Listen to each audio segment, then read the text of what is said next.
67 this series as a group. Scored 28 combined runs. First pitch of the game is called a strike to Jason Walk, leading it off. 14 runs in the first game, 12 runs in the second game. Walk has had a good series. Been a big part of it. 4 for 10. 2 runs batted in. He was causing havoc on the base paths yesterday, showing off that speed, him and Kendall Pettis.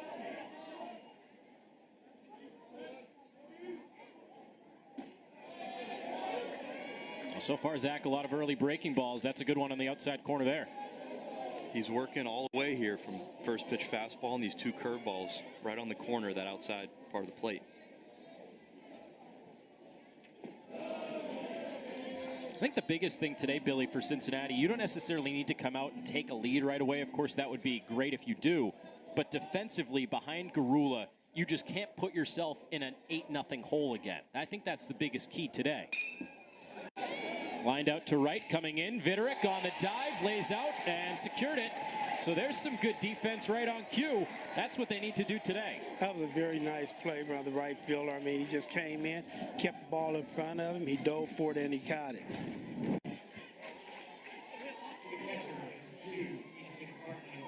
He had a great jump in right field. If that ball gets by him, we're looking at an inside the park home run. He did get it right above the turf. Nicely done by Viderick.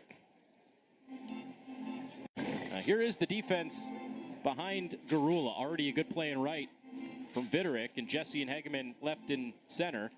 Cross, Guidry, Brooks, and O'Connor third to first. And Josh Cross behind the plate today. Concern on the middle of the infield, Brendan Garula.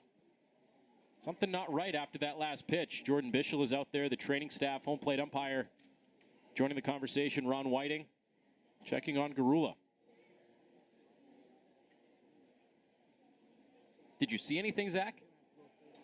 I did not. That was an 88-mile-an-hour fastball. That's going to be towards the top end of Garula's fastball. It was a well-executed pitch. He appears uncomfortable. Well, you know, the last time he pitched here, he was grabbing his hamstring the last game he pitched. We didn't know what was going on, but he was like hitting at his hamstring, so it could be something with his leg. As I mentioned, he pitched on Tuesday, 2 scoreless innings, struck out 4 against UConn in a game that technically doesn't count, but of course the pitches still count on the body, the toll on the arm.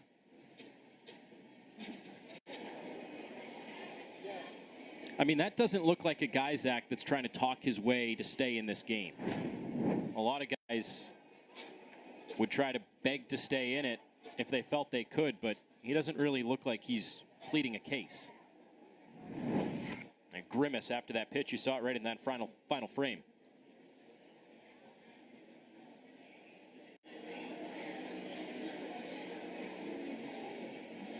He's not trying to take any warm-up tosses. It does not appear that Garula is going to continue. I think the look right there says it all.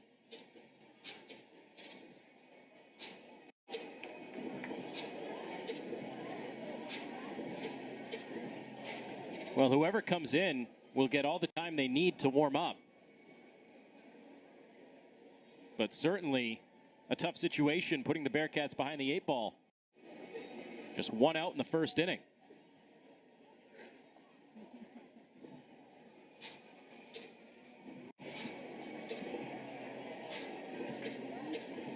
Never something you want to see for a pitcher, especially this early in the game. The look on Brendan Garula's face, the teammates picking him up. You just hope it's not something serious. Oh, Garula has departed after just 1 batter. And his day is done. Called to the bullpen. A tough look for Brendan Garula and the Bearcats. Hope he's okay.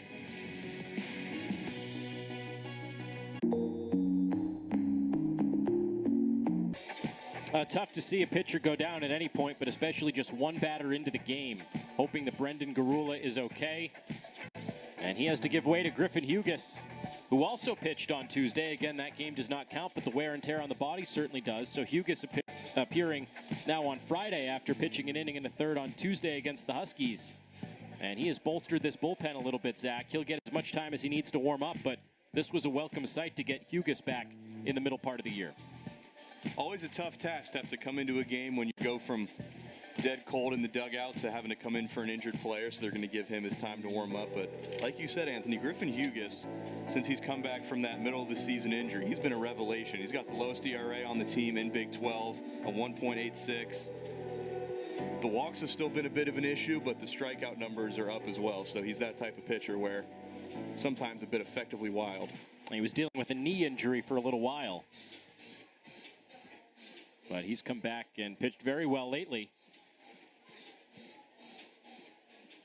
Were you ever in a situation like this, Zach, where you were the guy that had to come in after a pitcher sustained an injury and you got as much time as you needed, and just kind of take us through that process?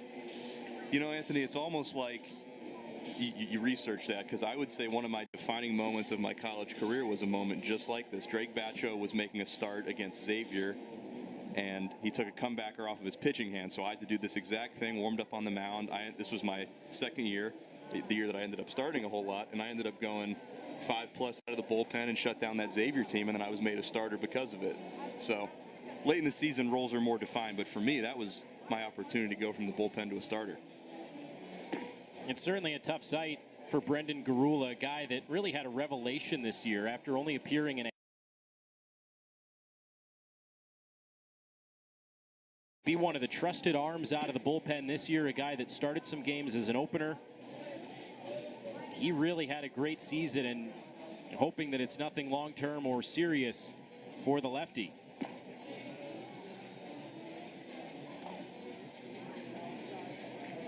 Garula's been such a huge, and for him, the difference between last year and this year, it's just all confidence. He's always been a guy who's never had the most electric stuff, but he's always had that chip on his shoulder, an undersized player, under-recruited out of high school, and he has just been so good for the Bearcats, so you hope that that's nothing serious for him. Well, back to action after the long break due to the injury, and first pitch swinging, Carmichael lines it to right, and Vitterick, a leap at the wall, he got it. He's made a couple of great plays. That was a very good play. I mean, he ran out of real estate out of there, and the ball was hit so hard on that ball.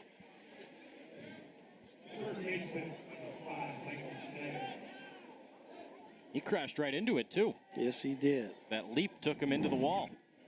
Now, Vitterick with the diving play before the injury.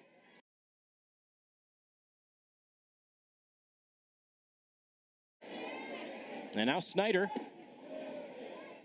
Obviously, Billy, you cannot control injuries, but does that do anything to an offense when you're primed and ready to go, and then you have a long delay like that for...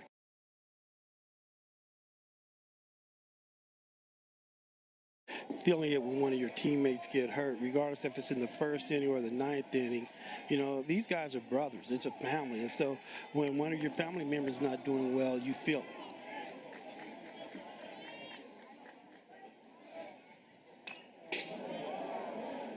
Snyder's had quite the series, 4 for 8, a home run, 2 batted in.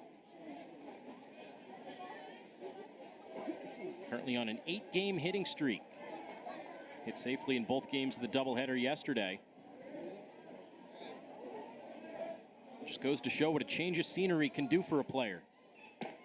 Started at Washington, hit .254 last year. This season hitting .356.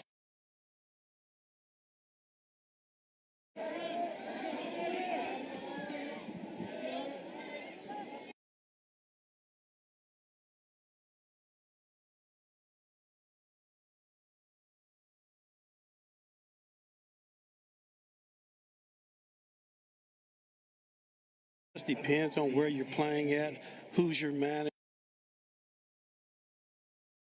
Sometimes you have with a different team, they make you feel better. Sometimes they give you more responsibility.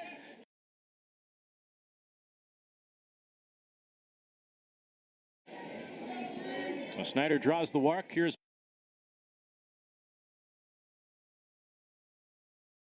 Or it has a lot to do with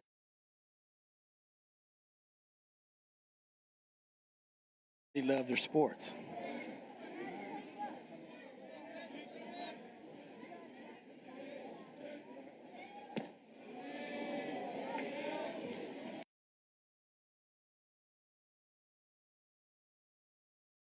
starter Brendan Garula after just one batter. Diving catch and right to Rob Walk of a base hit, and that was it. Spikes that one in the dirt. Snyder got a great dirt ball read, and he's into second. No throw made by Cross. Billy, what's a situation like this like mentally for a hitter? You're geared up to face an 85 to 88 mile an hour lefty who throws a bunch of curveballs, and just like that, you're facing Griffin Hughes coming at you with 93. Yet, and he's coming in the game. You knew before the game started that you're going to be facing right-hander sometime in this game. So you've already done some advanced scouting at that point. Exactly. Here's the 2-2. Zach, you mentioned it with Hughes, high strikeout, but he's also been prone to the walk since returning from the injury. Already walked Snyder. And now the 3-2 on the way to McKenzie.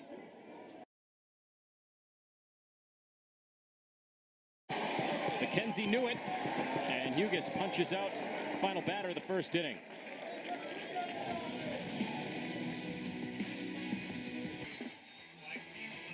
A lefty on the mound for Oklahoma, Grant Stevens gets the start. The transfer from Pacific.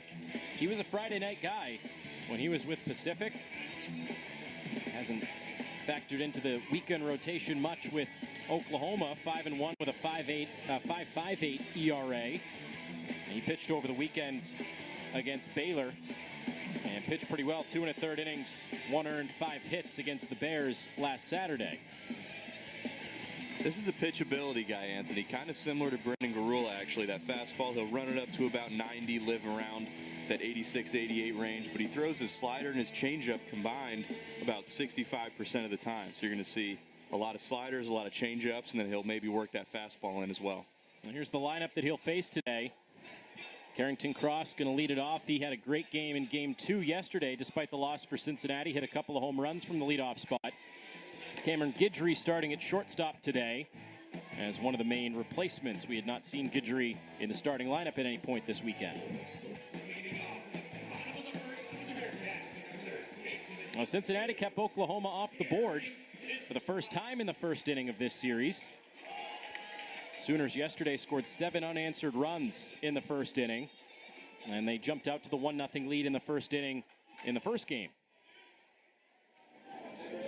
And Cross 3 for 8 with the 2 home runs, 4 batted in against Oklahoma pitching this weekend.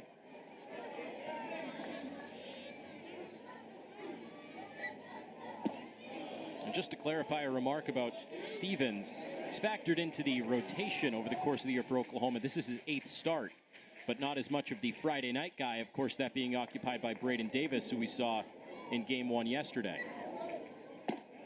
Well, Zach, I'm sure despite being a starter over the course of the year, it's been a bit of an adjustment for Stevens to go from a Friday guy to a guy that's going to appear every now and then on a Sunday. No doubt about that. But you also know when you're making the jump from a school like Pacific to Oklahoma that there's going to be a ton of talent, and you're just happy to be working into high-leverage situations, whether you're as a starter or a reliever. That's picked it short by Willits, but the throw is low. Snyder couldn't pick it. Started out as a really fine play on that backhand pick, but good speed from Cross to leg it out, and Snyder couldn't pick it.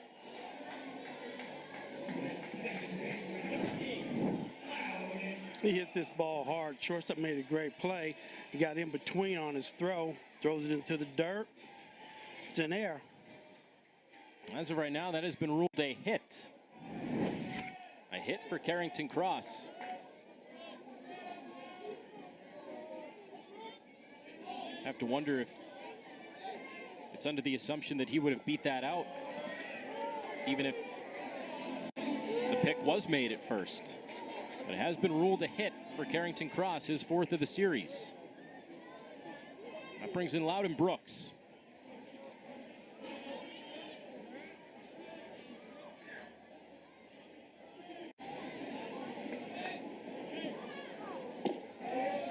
And Brooks has had a tough series, 1 for 8, 6 strikeouts. Although he showed some great composure at the end of the second game yesterday. Despite struggling, he drew a late walk in the 7th inning as part of that 3-run 7th to get Cincinnati within a run, and then he had a hit in the 9th inning. You know, it's a new day today. You forget about all that stuff. You can't change what happened yesterday, so you come ready to play today. You have an opportunity right now to do something positive. And even over the course of the game yesterday, Billy, it says a lot about a player that you're 0 for 3 with 3 strikeouts, and yet your 4th and 5th at-bats, you put together some pretty competitive at-bats. Well, your manager or your coach is showing you right there that they have confidence in you, so you got to dig deep down inside and have confidence in yourself. Down in the count 1-2 here, facing the lefty Stevens.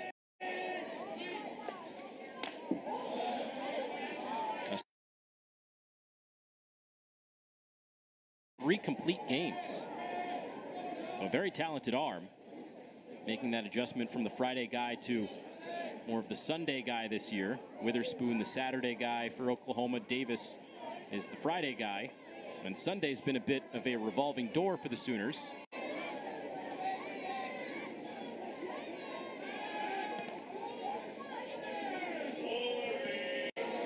He has quite the move to first base. He's really teetering on that line between balk and throw over. The lefties always do. In college, I've never once seen an umpire call a balk on that balk move from a left-handed pitcher.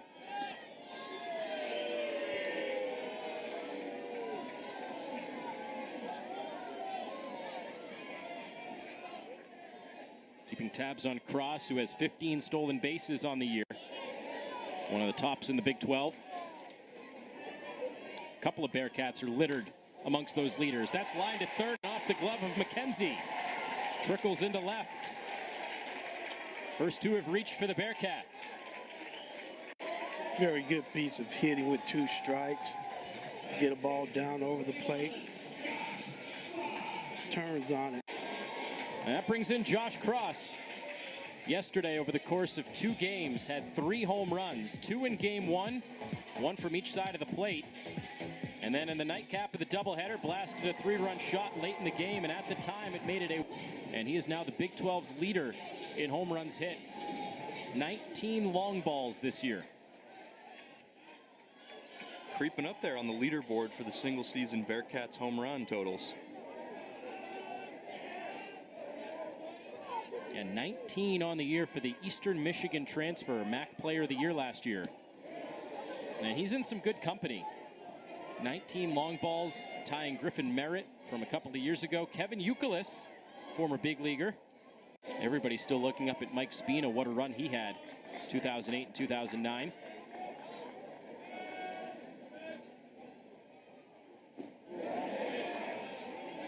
Went around on that swing, 0-2. Good breaking ball there from Stevens. Well, it's not just the power with this guy, hitting .322, the Big 12's leader in runs batted in with 65. Hitting .333 in conference play.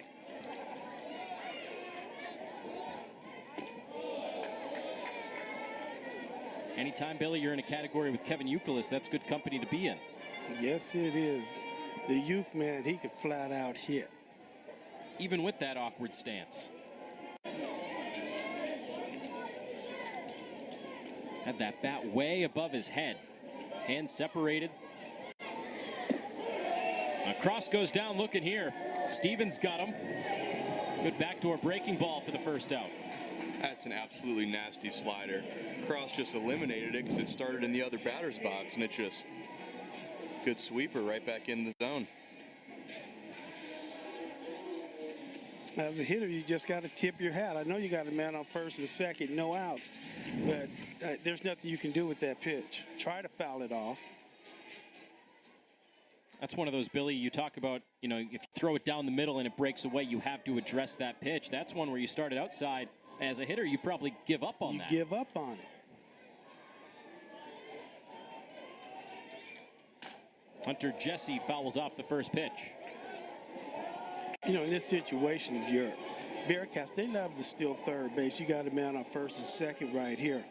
Oklahoma, they're going to throw this ball to second base. They're not going to try to get the guy at third base. They're going to throw behind, thinking, you know, the guy at first base is just trying to sneak a bag, and that's where they're going to throw this ball at instead of third base if they try and steal. Would you put the runners in motion here if you're Cincinnati? You got a left-hand hitter up here right now. I wouldn't. But this Bearcat team is very, very aggressive.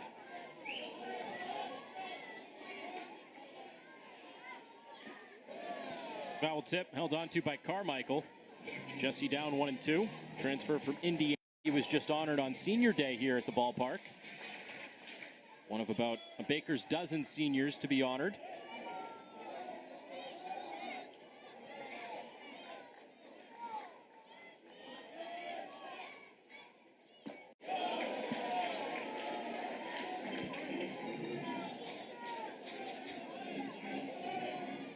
Stevens trying to work around some traffic. 2 hits in this inning.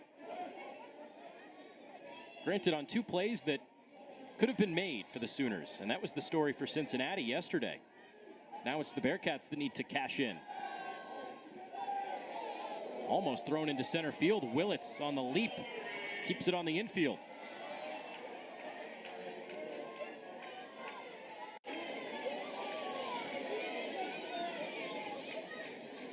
You talked about it all day yesterday, Billy. Oklahoma is too good of a team to make mistakes. They're going to cash in. And now Cincinnati needs to do that after 2 plays that probably should have been made. This is the Bearcats' turn to give the Sooners a taste of their own medicine. They're giving you extra outs. You got to take advantage of it. Stevens is trying to overthrow this slider right here. He's trying to make it as nasty as possible, and he's yanking it to his glove side. If he just throws that same one that he threw for a strike, he would get Jesse out here. I threw a good one there. Buried it down and away. That's tough on a left-hander. He started that breaking ball at the left-hand hitter. He started it at him, so he had to address that ball. That ball, that's a nasty breaking ball. He also crossfires. He steps towards the left-handed hitter. That's just a nightmare for a left-handed hitter. That was the curveball. That was the slower of the 2. He's got the sweeping slider and then that curveball with more depth. 2 very good pitches. Yeah, they've both been deadly this inning, and he's needed both of them. Back-to-back singles to open up the inning. And now back-to-back strikeouts. Stevens trying to work around this, but he'll have to get through the hot-hitting Christian Mitchell. Hitting .356 in conference play and overall a .324 hitter.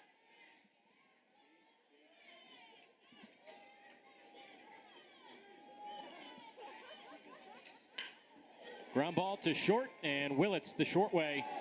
And Stevens works out of it. But Cincinnati cannot cash in. The first 2 reached, but a pair of strikeouts and a ground out end the threat.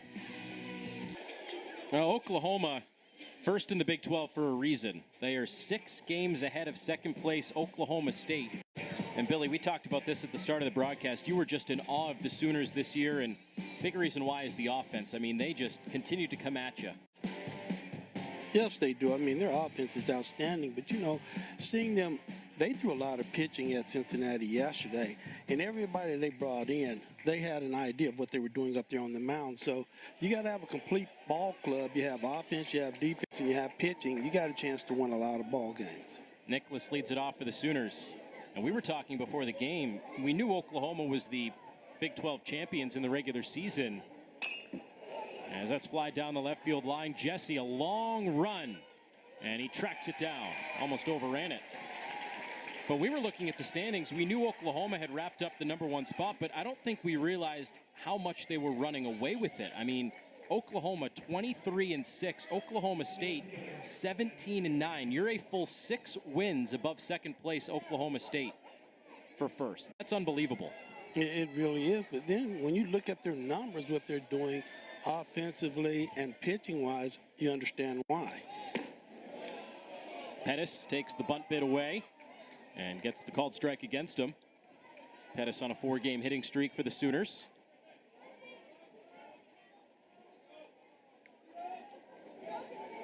Now, far and away, and I think we all agreed on this yesterday, but the best team that we have seen in the Big 12, and there have been some good performances, some good individual players, some good team performances in spurts.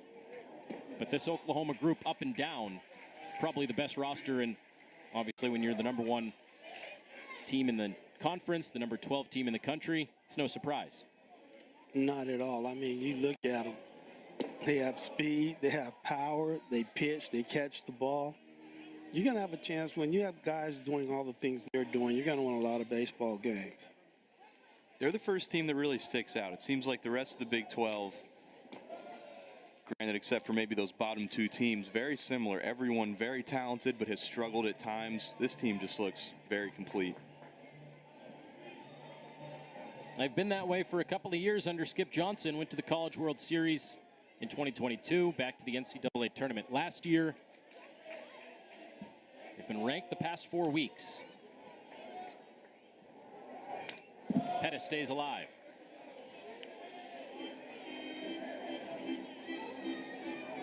These Oklahoma hitters, they spoil a lot of good pitches with 2 strikes, and they just end up having the pitcher throw a lot of pitches every inning.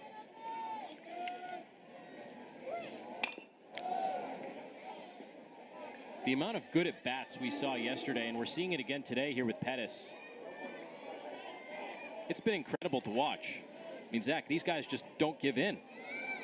Especially with a guy like Hughes who gets wild sometimes. When you know that the hitters are not going to punch out easily, you're just going to have to throw it more over the heart of the plate.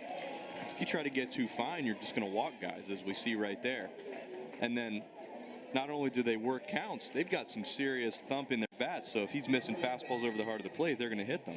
And you said it yesterday, usually after a long at bat, it's more likely than not that the pitcher is going to be the one to give in. They're going to leave that slider, the hanger, they're going to throw the fastball too much over the plate.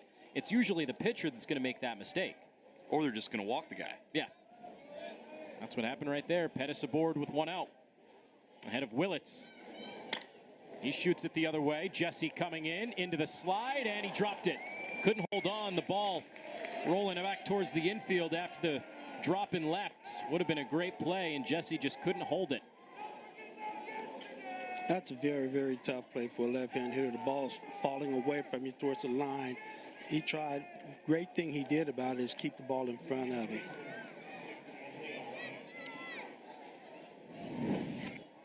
Seems like once he went into that slide, the glove ricocheted off the turf and popped the ball out. A good effort, but it leads to first and second for the Sooners. Good block from Josh Cross, getting the start behind the plate today.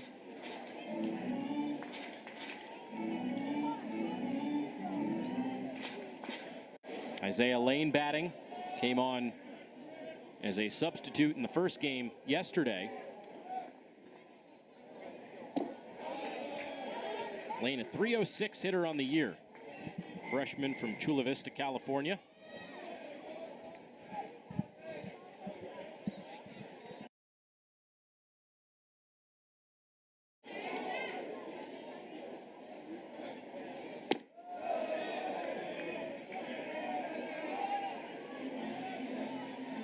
When you watch Hughes pitch, you realize how impressive it is how low that conference ERA is. He's pitching from behind in the count nearly all of the time. That's how good his stuff is.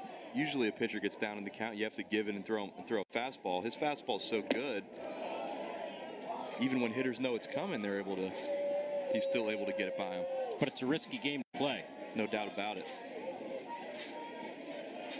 Falling behind again to Lane, 3-1.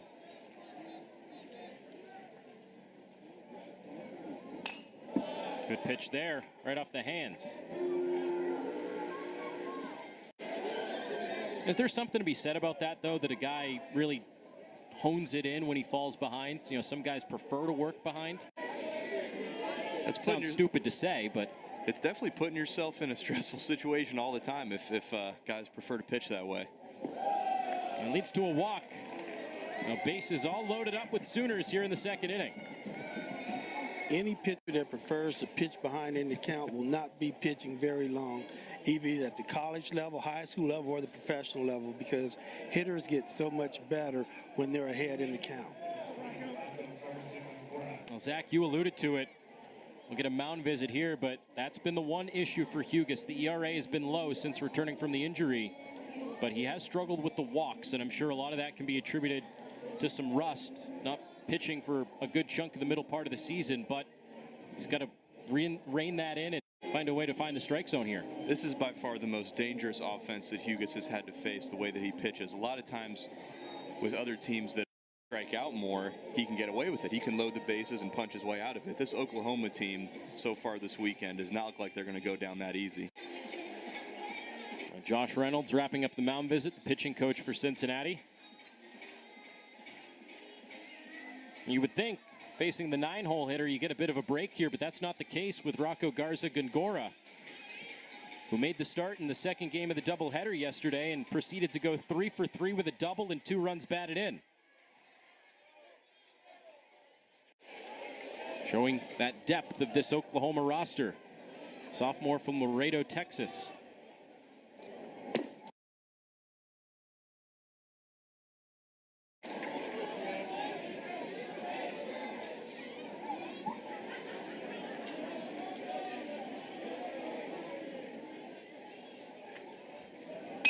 Late swing, fouled off, and Gongora down 0-2. Hugis's fastball just plays up. That's 92-93, but that looks like a hard 92-93, even from up here. And then you look at the metrics and you see why. It's a high spin fastball. Breaking ball lined to the seats, and everybody missed getting hit there. Good to see. Everyone getting out of the way of that line drive.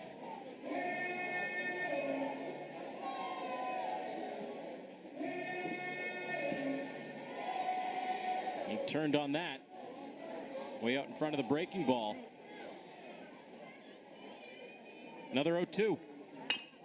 Grounded to third. Cross to second. High throw and only one play. Brooks touches the bag on the toe tap. But a run in. Pettis from third. Oklahoma jumps out to the 1-0 lead. See, that's what happens when you get 2 strikes and you put the ball in play.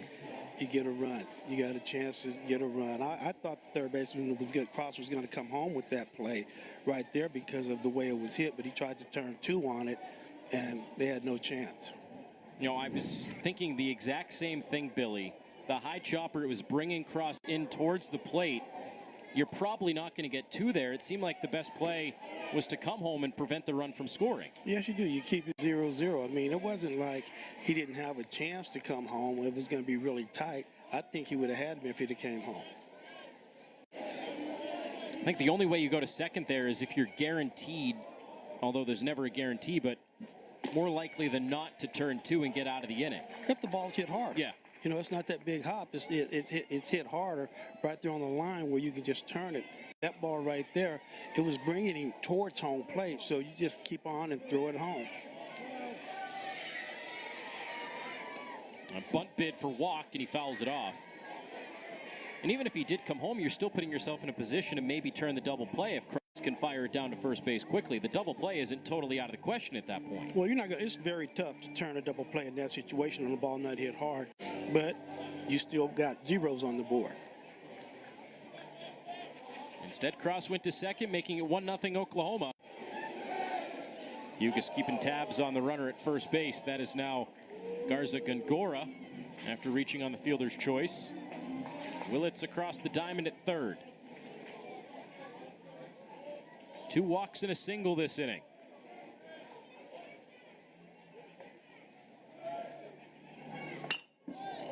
Pulled out to right and right to Vitterick for the final out.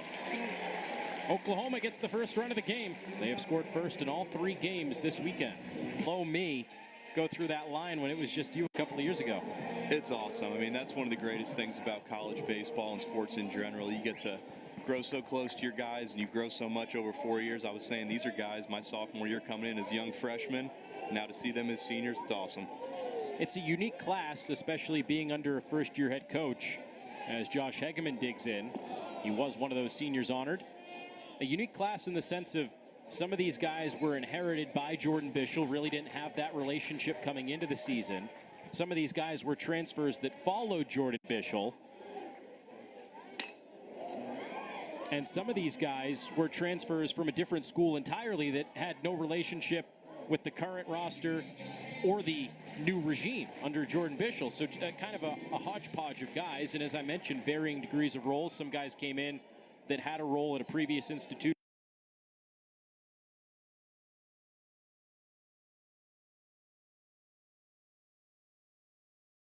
Because of some of the players they brought in.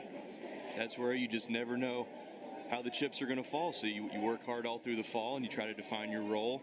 But the coolest thing is, whether it's a transfer, a freshman, a guy that's been there for 5 years, you all get really tight, really close being together. You know, that's one of the reasons we see so much movement in college sports right now. Not just in baseball, but in football. You make changes at the top with the new coach. He's bringing in his people. So the best thing for you to do, you think, you know, he doesn't know me from Houdini, so I'm going to transfer it too. I'm going to go somewhere else. So, you know, it's a tough situation in college sports right now. Hegeman putting up a good at-bat here. Fouled off a tough pitch from Stevens. Hegeman's had a quiet weekend so far, 0 for 8, but still hitting .344 on the year. Seems like every time that Hegeman's going through a bit of a rut, he finds a way to pull out a 4 for 5 game. Right on cue. Slaps it the other way for a knock. That was a very good piece of hitting right there. I mean, he's facing a left-hand pitcher right now that has this big swooping breaking ball. He can throw his fastball where he wants it. That was just a great piece of hitting. Cut down on the swing, hits a line drive to left field. You talked about seeing these guys grow and mature throughout their career. Josh Hegeman, a guy, did not play at all his first 2 years here. Really burst onto the scene last year, leader in batting average, and has been such a huge part of this Bearcats team. Hegeman didn't have a single hit his first 2 years. He was a base runner, pinch runner, defensive replacement. Last year broke out, hit .314, led the team in on-base percentage. Having an even better year this year, as you mentioned, Zach, team leader in batting average. Here's Guidry, another senior. He had a torrid stretch in March. He's become more of a role player since.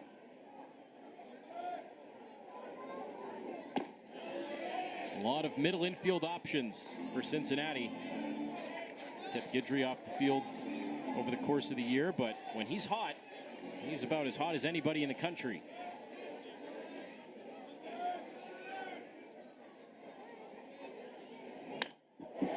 Lines this to left and a base hit.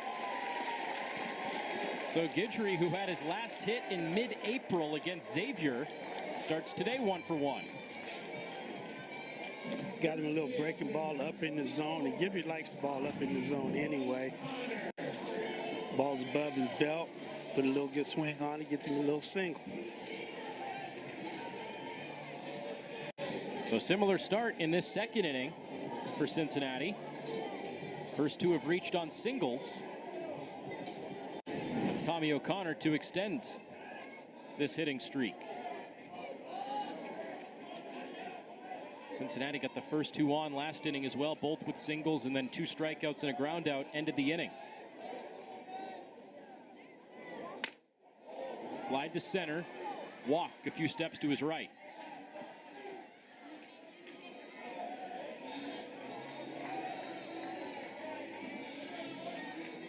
Stevens really knows how to pitch. This is just a really well-executed fastball. Even if O'Connor's looking for a fastball, this is just right on the corner of the plate, outside, can't do much with it. It's a big first out. Carmichael gives out the signs from the catcher spot ahead of Landon Vitterick. Could be bunting, there could be motion here, but Vitterick had a great day yesterday. Hit a home run as a pinch hitter in the first game.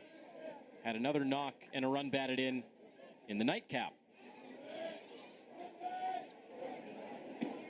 And not showing bunt, he takes the strike.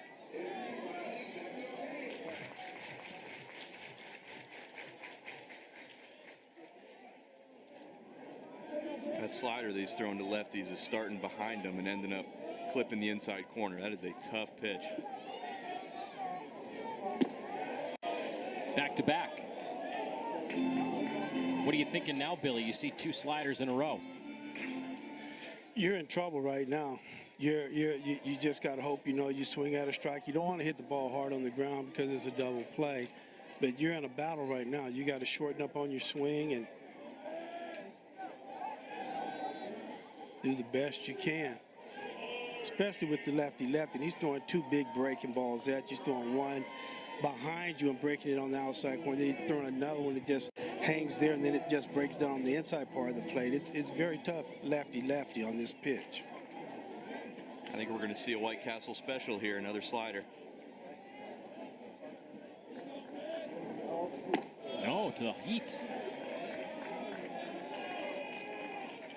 Speeds him up a little bit, let him see the ball. He threw that fastball perfect place out of the strike zone. Now he's going to throw him another breaking ball right here. He's going to throw this one out of the zone too, get a swing at it in the dirt. Let's see if that was just a setup pitch. It was, and it's flied to center. Walk's been busy. This time to his left. And tagging from second, Hegeman going over to third. On the corners now for Cincinnati with 2 outs. Now Carrington Cross coming up. Top of the order for the Bearcats. Leadoff spot yesterday. He blasted a pair of home runs in a 3-hit game. Well, the right guy at the plate for the Bearcats, down a run. And having 2 men in scoring position, or 2 men on base on first and meeting here with Stevens. Skip Johnson wants to talk about this at bat. Well, he's more or less, he's talking about right now, if they run, what are you going to do? Do you let the guy steal second base, or are they going to attempt to throw the guy out at second base? They do not want to just give a run away right here. Well, it's Guidry at first base. He has stolen just 1 bag this year.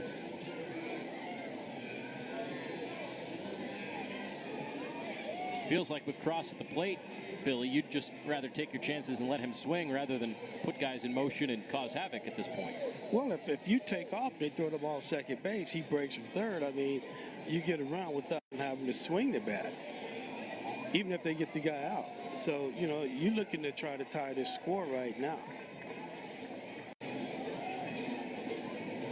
Either way, this is the guy that the Bearcats wanted to play in this situation.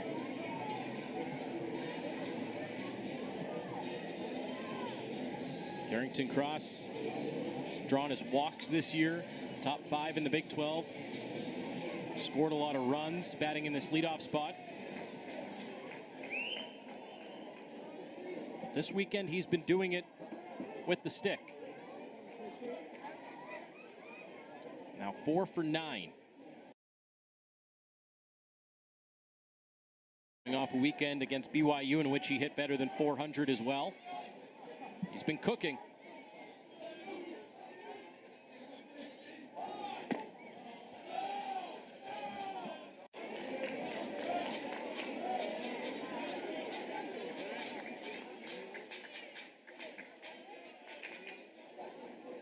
Hegeman at third, Guidry at first. Oklahoma just scored in the top half of this inning. Zach, he's really going to that breaking ball, Stevens is, to get ahead or get back in counts. Went to that changeup right there. As we said, it's pitch percentage-wise a ton of off-speed.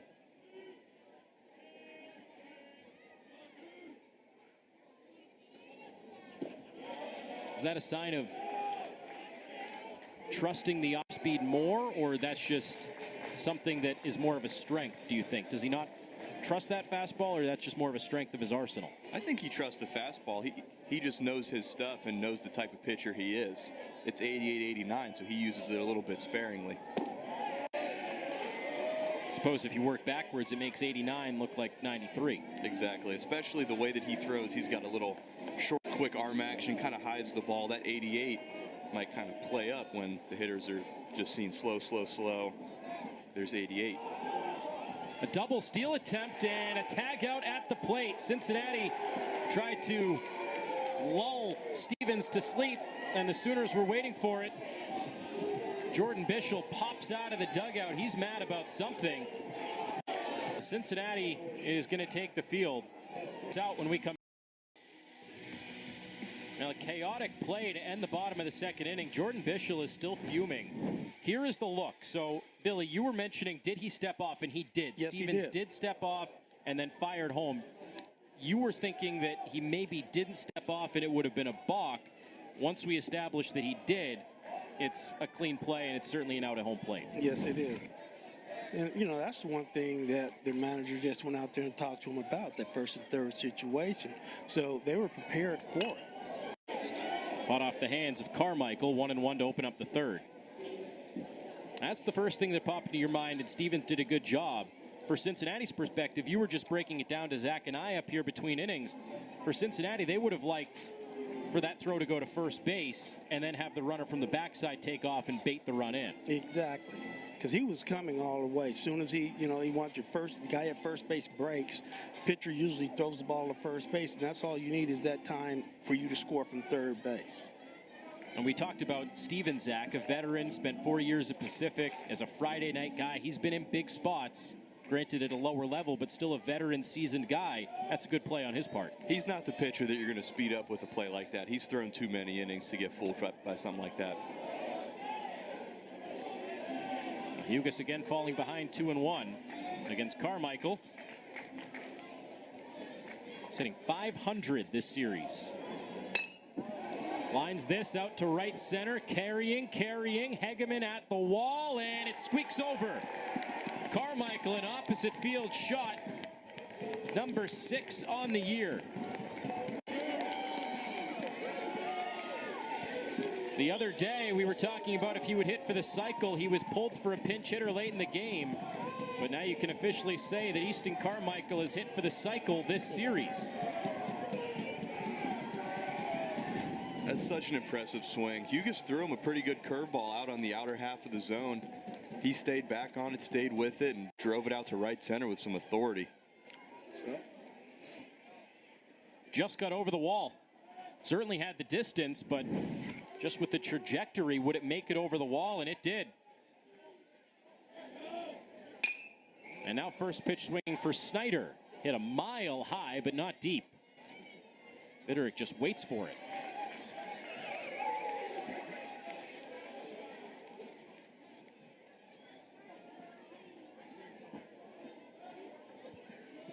That's the first out in the third inning. Zach, you talked about it with Hugas working from behind. He was forced to throw that fastball down in the count to Carmichael, and he didn't miss it. That's the risk you run when you're not going to get ahead early in the count. Bouncing ball to short. Guidry that gets the pick there. And a strong throw in time. McKenzie is retired. It's a good play by Guidry. He had to come and get that ball.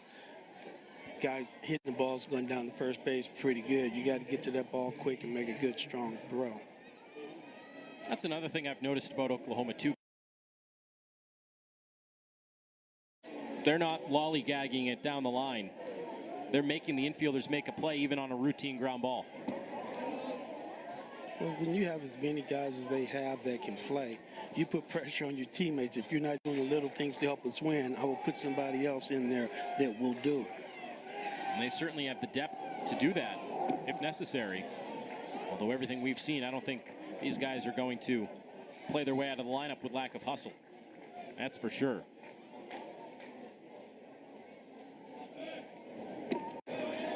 Here's our friend old Jackson Nicklaus. A couple fewer letters and he'd be playing down at the PGA Championship in Louisville.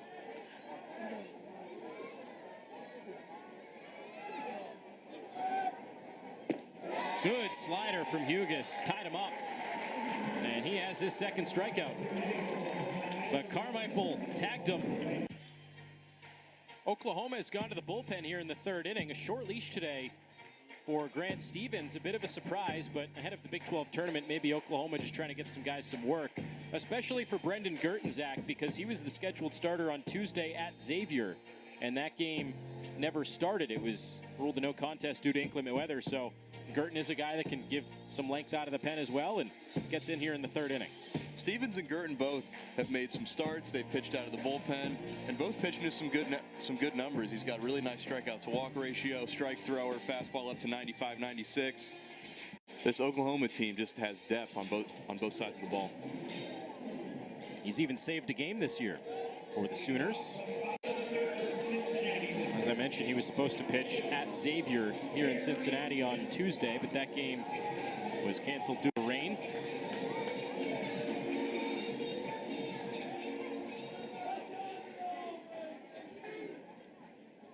He'll deal with Carrington Cross, who was at the plate during the double steal attempt for Cincinnati.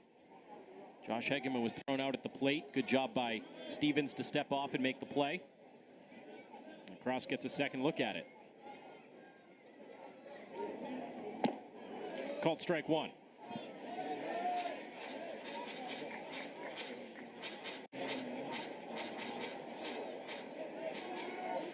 Girton was in the rotation early in the year and then fell out of the rotation a bit. As we mentioned, for Oklahoma, Sundays have been a little bit of a revolving door. Today, Stevens getting the start in the final game of the series, with Girton piggybacking off of him. Transfer from Texas Tech, coming in from a fellow Big 12 school. Spent 4 years with the Red Raiders. One was a redshirt year. 15 appearances last year for Texas Tech. About half of them were starts. So he's used to this, pitching in bulk, making starts. Very similar type of year based on the ratio of starts versus relief outings. The big difference is he's striking out a lot more batters this year. Last year, just 36 punch-outs in 51 innings. This year, striking out well over a batter an inning. So the stuff a little bit improved. A lot of very good pitching minds in this Big 12. No surprise that Girton would want to come and play for a guy like Skip Johnson. That's misses high and tight, and a leadoff walk. When you think of around the Big 12, you got two great pitching minds right here.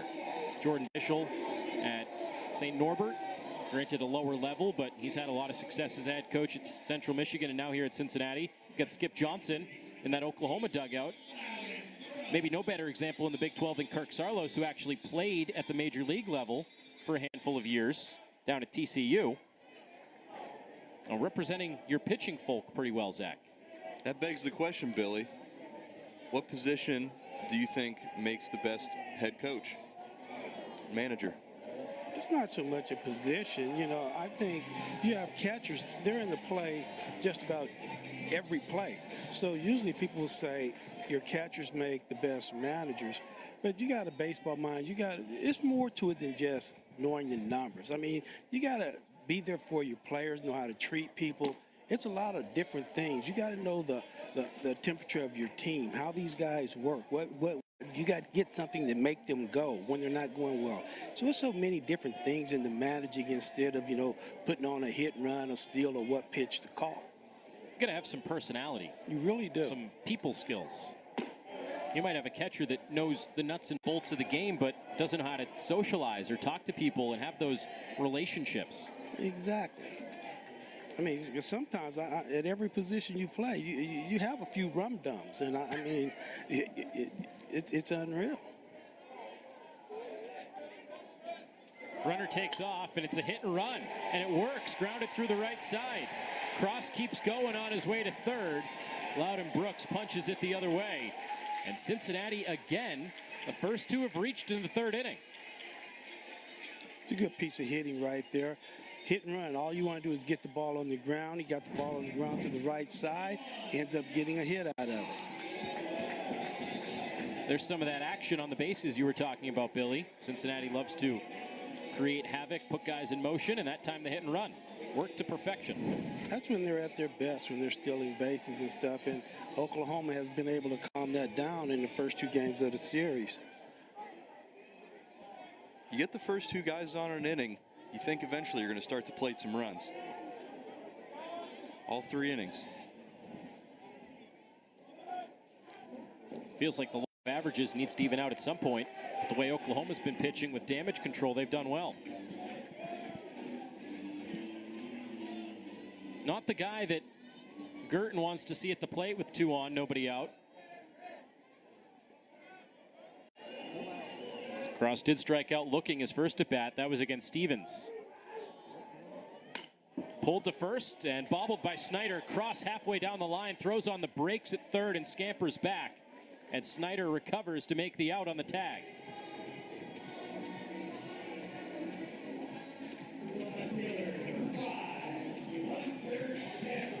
What do you do there, Billy? Should Cross take off? Did he do well to go back to third? No, Cross did what he was supposed to do. That ball was hit at him. He's coming in on that ball right here. He's coming home anyway. Well, now the concern for Cross at third, because he slipped there, limped back into the bag, and just met with the trainer, but he stays in the game. So there's really nothing Cincinnati could have done there differently. That's just unfortunate, hitting it right to the first base. You hit it right to the first base in one place you didn't want to hit the ball to. Nice job by Michael Snyder to recover after the bobble. Gets the out for the Sooners. It was probably a blessing in disguise that he bobbled it, because that ball was hit hard. He could have turned 2 on that. You'd have got a run out of it, but I'd rather have a man on second and third right now with 1 out, where you got a chance to tie the score instead of just getting 1 run out of it. Well, the way you break down and see the game, Billy, I imagine you fall more on the intelligent side than the rum-dum side that you were talking about earlier. I was going to ask you before the inning started to unwind here where you fell on that scale, but I'm assuming it's more on the intellectual side. Jesse over the shortstop's head, a base hit. Could tie the game. Cross coming in, and right on his tail, Brooks also in as well. Hunter Jesse delivers a 2-run knock.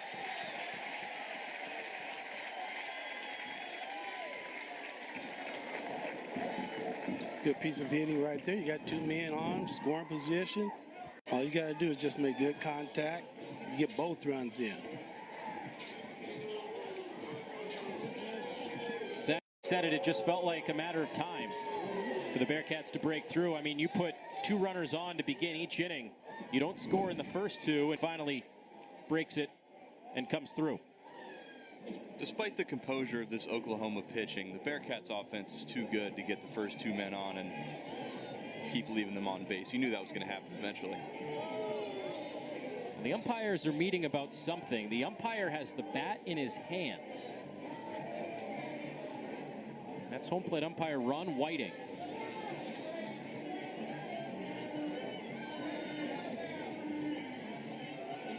They've ruled Hunter Jesse out. This is interesting. Is this a George Brett, Pines Heart too far up the bat situation? It might be.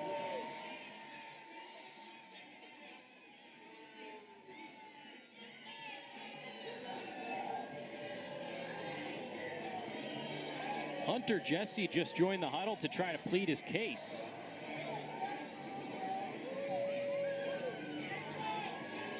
Jordan Bischel's pulling him away.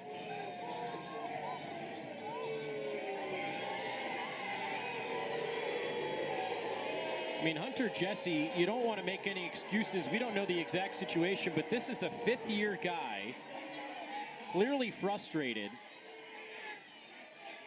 Those veterans oftentimes get a little bit of leeway to plead their case and explain themselves, and kudos to the umpiring crew for allowing that, but for a 5th-year guy,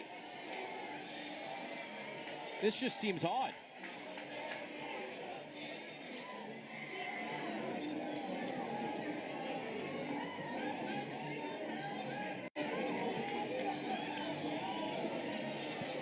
What do you make of this, Billy?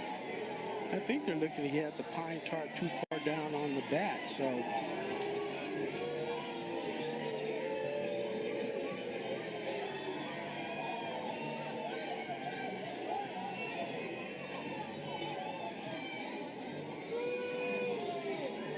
I have never seen this call. It's either a pine tar thing or looking at the stickers, because before every weekend in college they get the bat tested and they have to put a new sticker on it every weekend because they test the home and away team's bats. The home team is responsible for it. That's why you saw manager weekend. Very weird. So that wipes away the hit and the runs.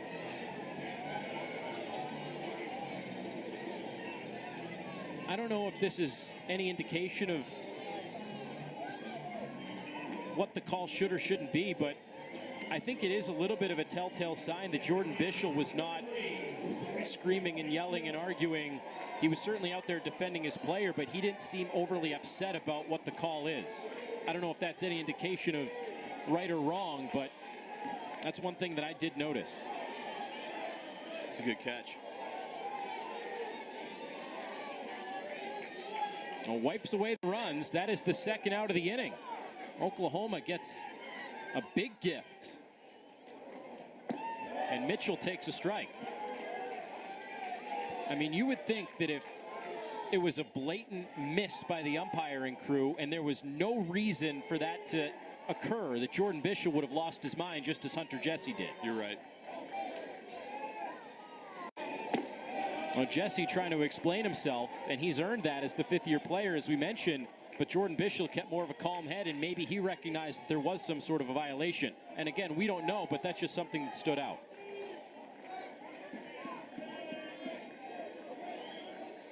As a pitcher, I haven't touched a bat in a long time, so I have no idea what's going on. Have you ever seen that, Billy, other than a George Brett type situation? I've never seen this. I'm trying to think about, you said that they test the bats. Correct. What are they testing for? I'm not exactly sure what they're testing. I'm pretty sure it's to make sure they're not rolled or different things you can do with a metal bat. I'm pretty sure it's to make sure the diameter fits inside of the acceptable metric. I know that the home team is responsible for it each weekend. Just missed off the outside corner there. They test both teams' bats? Correct. I know a few years ago there was a new system of metal bats with the whole BB core and things of that nature. They changed bats around a little bit, but that was years ago. Here's the 1-2. And it's pulled to left up in the air. Pettis back a few steps. And he makes the play shy of the track. Oklahoma gets out of the inning due to a bat issue with Hunter Jesse. Wipes away the two-run. We've never really seen anything like this. You've seen it, of course, the George Brett situation with Kansas City decades ago. The corked bat and everything along those lines. But this is weird for a metal bat. And obviously for Cincinnati, the implication is it takes away the two-run hit that tied the game.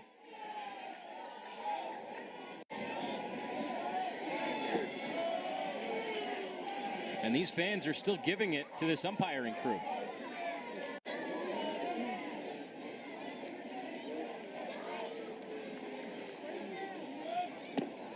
Hugas going back to work. It's 1-1 on Kendall Pettis.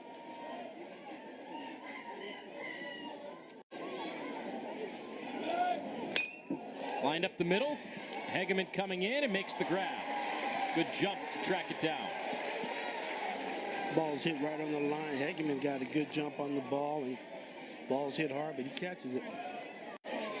Now, one thing that it's important to note is Jesse does not get ejected from this game. He is still playing left field. That's important to note. It only wipes away the two-run single, and it takes away his hit. He was out. That was the call on the field.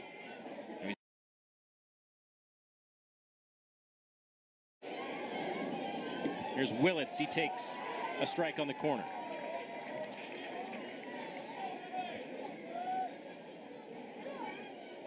The aftermath of that play, Jordan Bishop came out again. Skip Johnson came out again.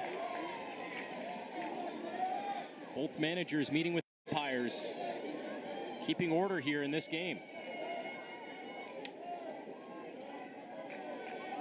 The 0-2. Late swing fouled off right over the Cincinnati dugout.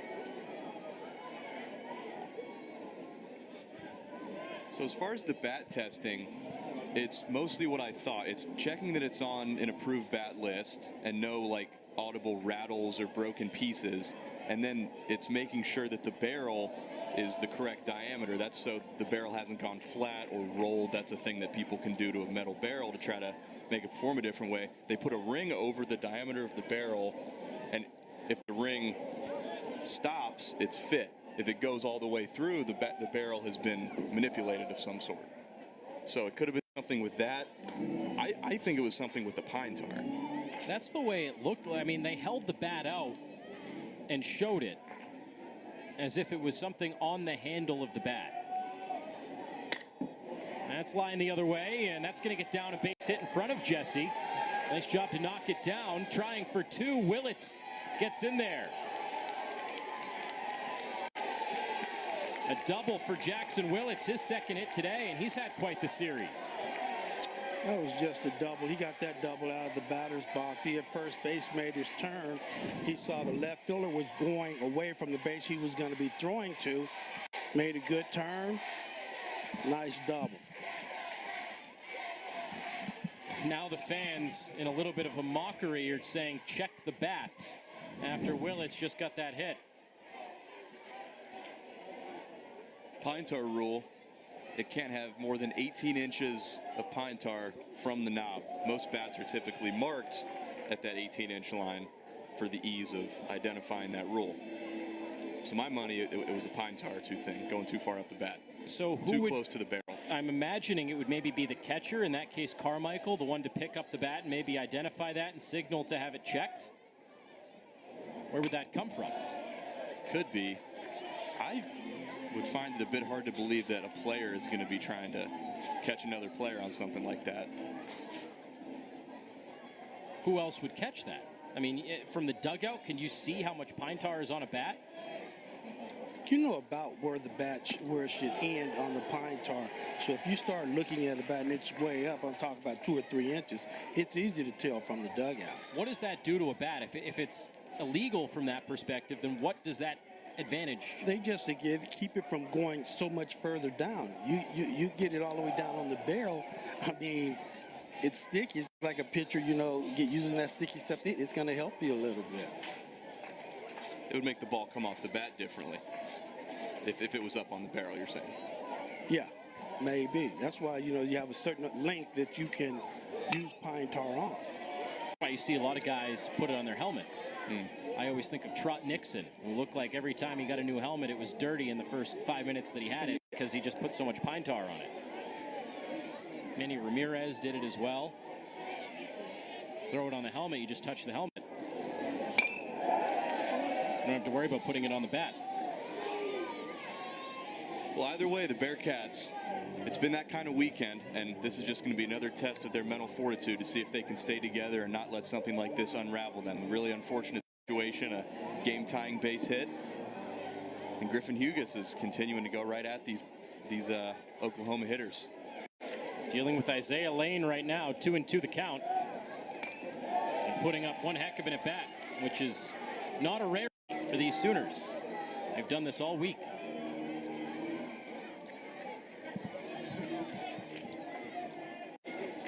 It's been weird to say weekend series, considering it's going to be 2 games on Thursday and 1 on Friday, but acting like a weekend series. Grounded the other way towards second. There's Brooks.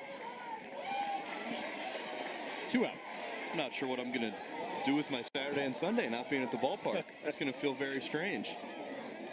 Billy will probably be golfing, if I had to guess. I do not golf on the right, weekends. It's a weekend. Well, like we just said, I don't know what day it is. Exactly. So I don't golf on the weekends. you'll be back out there at 6 a.m. Monday morning. That's a good bet right there. If I were a gambling man, that's a bet that I would make. Maybe not 6, but about 7:30. Rocco Garza Gongora, first pitch swinging and rolls it over. And that is the end of the top of the 4th. Willett stranded at third after the double. Texas, May 21st to the 25th, starting up next week. Pool play through the semifinals, all on ESPN Plus. You can join at ESPNplus.com/Big12. Championship will be on ESPNU on Saturday at 7. A week from tomorrow. And the Big 12 season will be over. New pitcher for Oklahoma is Will Karsten, big tall right-hander. Gert only lasted 1 inning. Really should have been tacked for 2 runs, but that was wiped away with the bat infraction from Hunter Jesse. But Gerton was not at his best, that's for sure. So here's Karsten. Pitched an inning, scoreless, struck out 2 against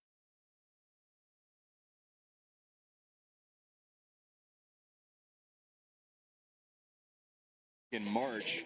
He's only given up 1 run in his last 5 outings. And that's over 7 or 8 innings. He's had a couple multi-inning appearances. So he's throwing the ball real well. The big right-hander, 6'7", 250.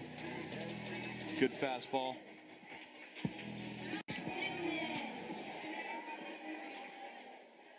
Karsten, one of those guys from McLennan Community College. Very highly valued JUCO school. See a lot of guys come out of McLennan. First pitch to Hegeman is called the strike. It's the same school of Dylan Crooks, the OU reliever's older brother, Jimmy Crooks, who I played with and who's now in AA for the Cardinals, big part of that 2022 Sooners run. Chopper to the right side, and Lane fields the position. One up and one down. Good start for Karsten.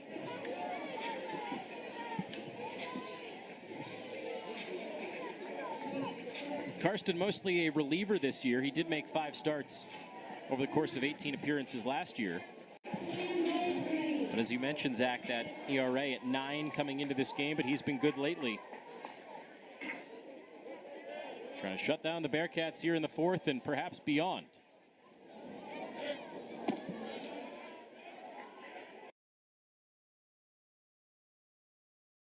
And appearances on the year, but only 15 innings, so he hasn't gone lengthy very much.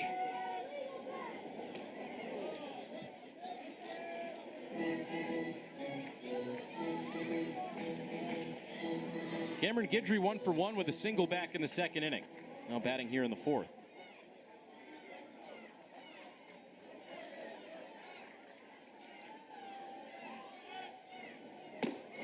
Well, that hot stretch for Guidry we alluded to earlier came in March.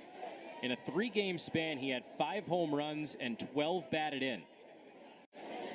Unreal numbers for a 3-game stretch.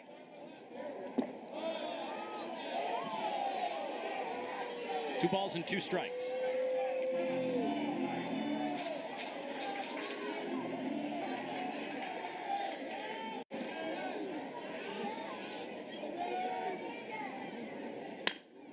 Waits back on the breaking ball, grounds it to short. And 2 gone.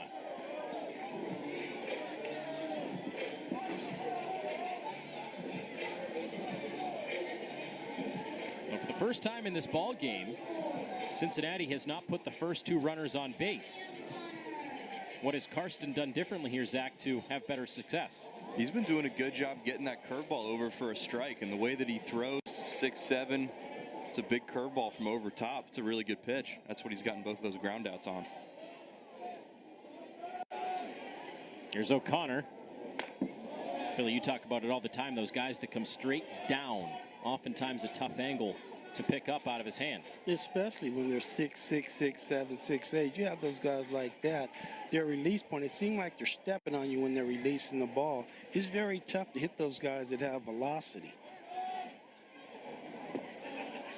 Spiked that breaking ball.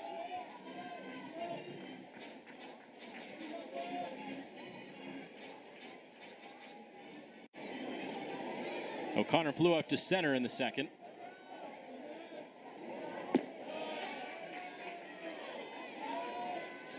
I imagine that extension too, Billy. It's one thing to have it be coming from right down on top of you, but then he's throwing it from about 54 feet by the time he extends. Yes, it is, and that ball gets on you really quick. And then they mix in a changeup on you right there. Sometimes, that's why I'm telling you, it's hard to hit. It's very, very hard to hit. That's why you fail 7 out of 10 times and you're in the Hall of Fame. Exactly. 2-2. O'Connor takes outside.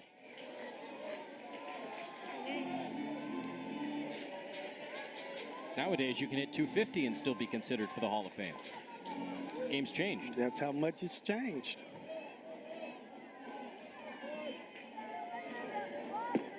Nice at bat from O'Connor there. Fell behind, but ended up working the walk. So kudos to Cincinnati. They have not gone down 1-2-3 yet in this game. They've put together some good at-bats. This game could have been tied if not for the bat infraction. Down 2-0 on the scoreboard because of it. And the inning continues for Landon Vitterick. Billy, we were renaming rules yesterday. We were calling the pitcher and the hitter clock the speed-up rule. You got an idea for the Pine Tar rule? Takes away RBI rule. That's what that is. The taketh away runs.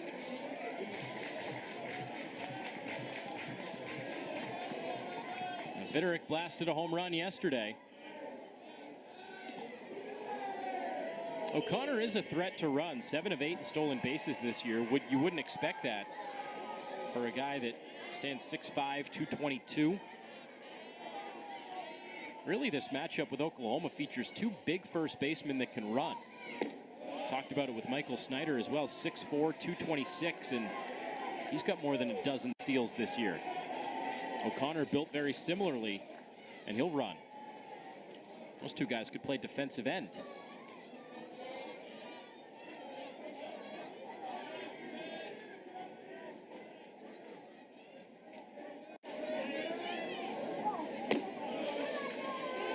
It's kind of like in Mario Kart, the bigger characters, they don't have good acceleration, but they got that top speed once they get there.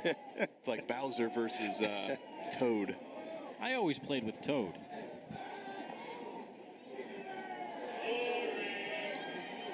I was more of a Yoshi man myself.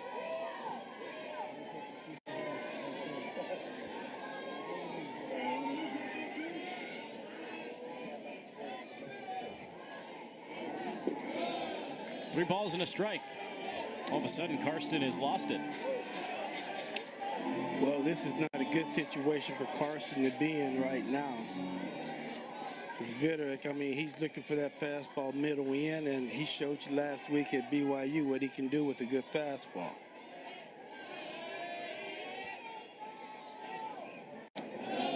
That one wasn't a good fastball. He takes it high. So back-to-back walks with 2 outs in the 4th inning. You want to talk about not a good situation, Billy. You walk the 8 and 9 guys, and that brings it to the top of the order again for Carrington Cross. That's what I'm saying. Sometimes a pitcher causes his own problems when, you know, those guys are hitting 8th and 9th for a reason. And, you know, you got to go out and make them hit. If they hit and get on, so be it. But when you start walking them and giving them a free pass, you're asking for problems. Well, whether it was intentional or not, this is turning into a bullpen day for Oklahoma. And a new pitcher coming in. Carson Atwood make his 2nd appearance of the series.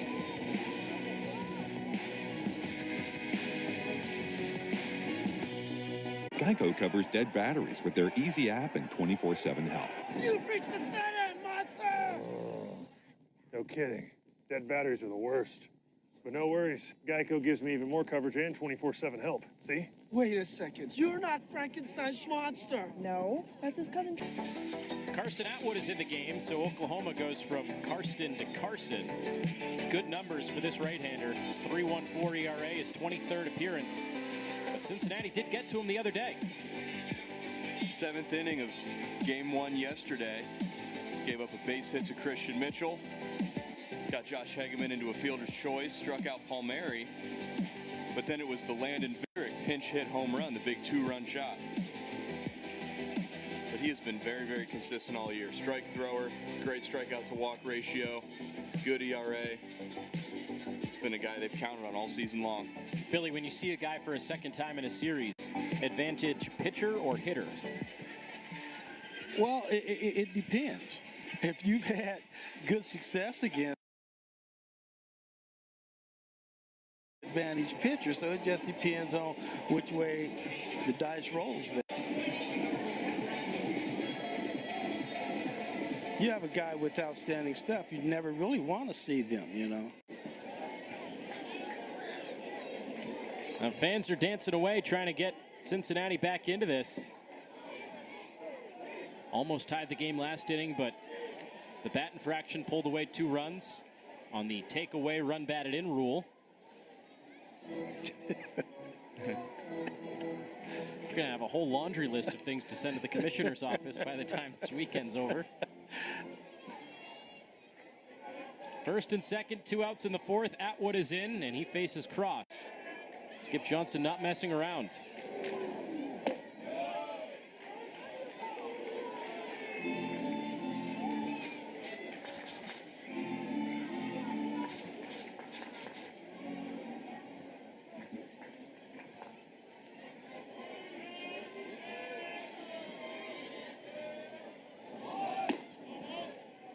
One ball, 1 strike.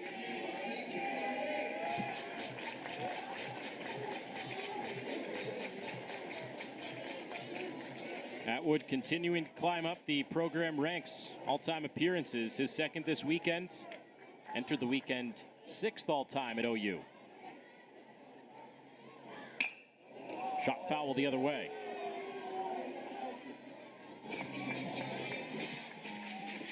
He's hard to square up for right-handed hitters. He's throwing a cutter for his main fastball. It's 89, 90, 91 with just a few inches of cut. It's going to run right away from cross.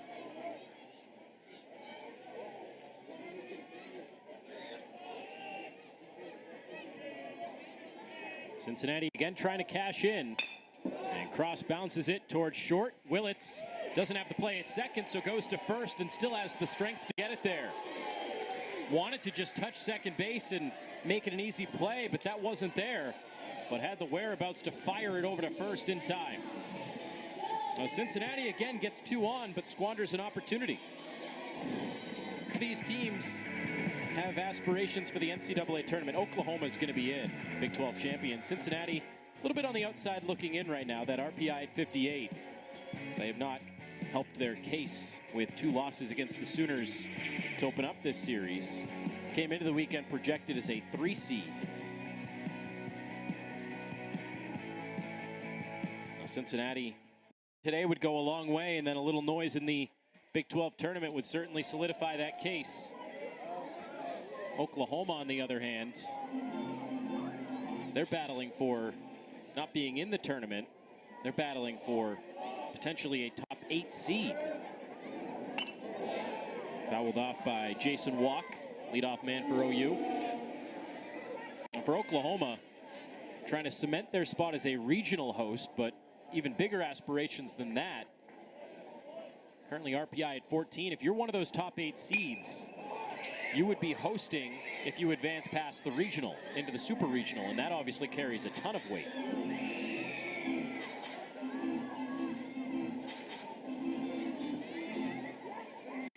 And time will tell. That selection show coming up on May the 27th after the conference tournaments wrap up. Fly to left, Jesse moving back, still moving back. That carries a bit on him, but he makes the play.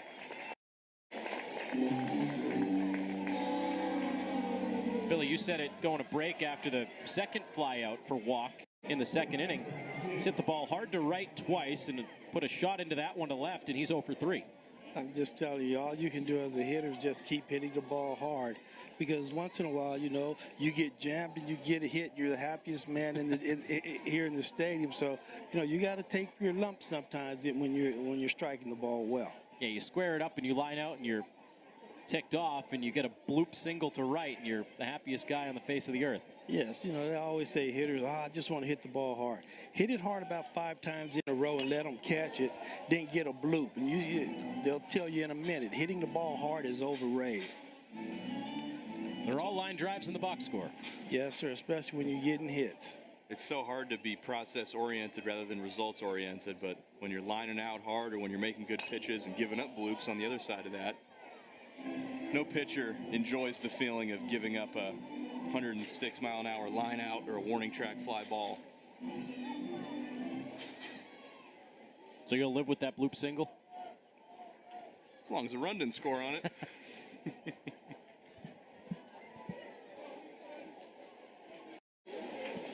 0-2 on Carmichael.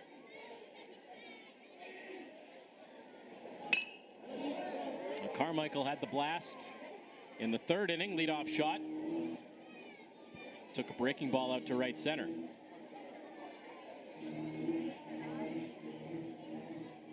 These Carmichaels, man, Sooner legends. Pulls this one to left, but hooked it foul.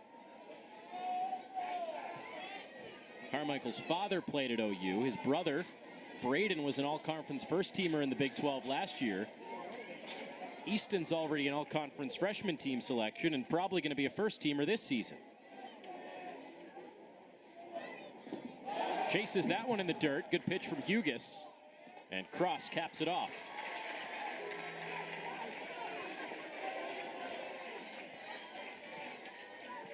You see Hughes is starting to settle in now. That is a absolutely filthy curveball.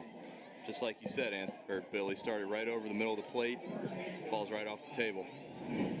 You have to address it, and that's how you're going to get a lot of swings on breaking balls in the dirt. I would have taken the credit for that if you let it happen.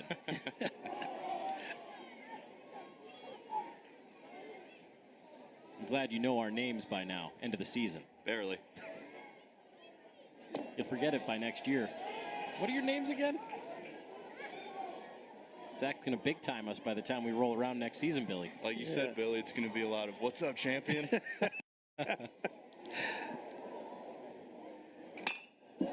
Flied to right, long way to go. Vitterick ranging over, and that's out of his range off the wall. Opposite field shot for Snyder, and he's in there with a double. This guy just knows doubles. 22nd of the year.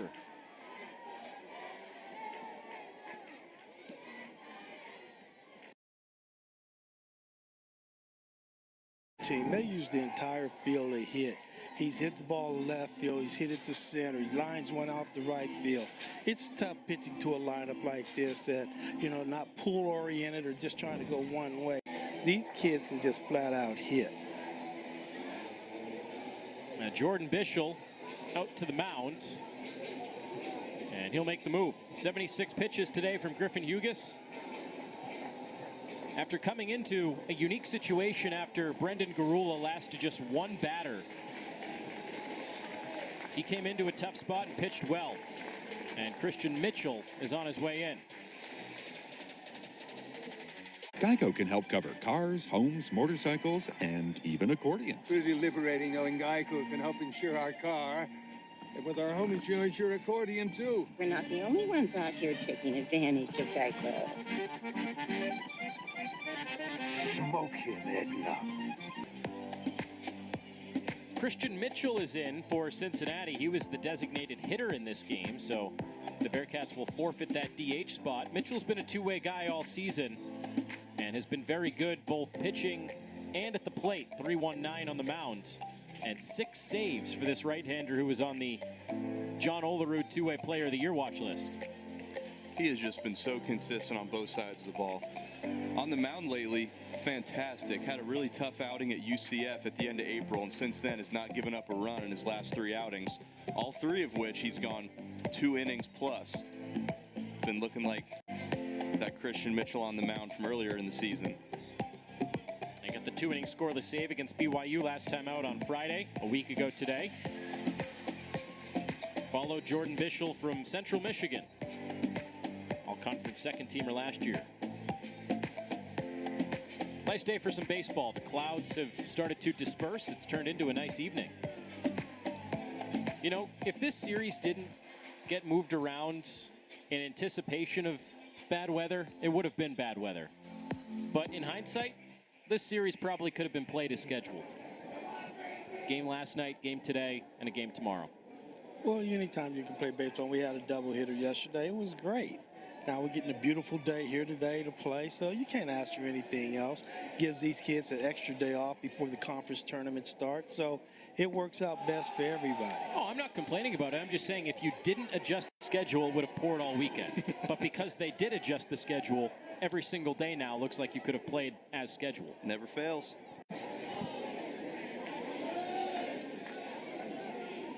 0-1 here on McKenzie. 0-2 on McKenzie. First pitch changeup. Dots a fastball. He's in the driver's seat now. He can go either direction.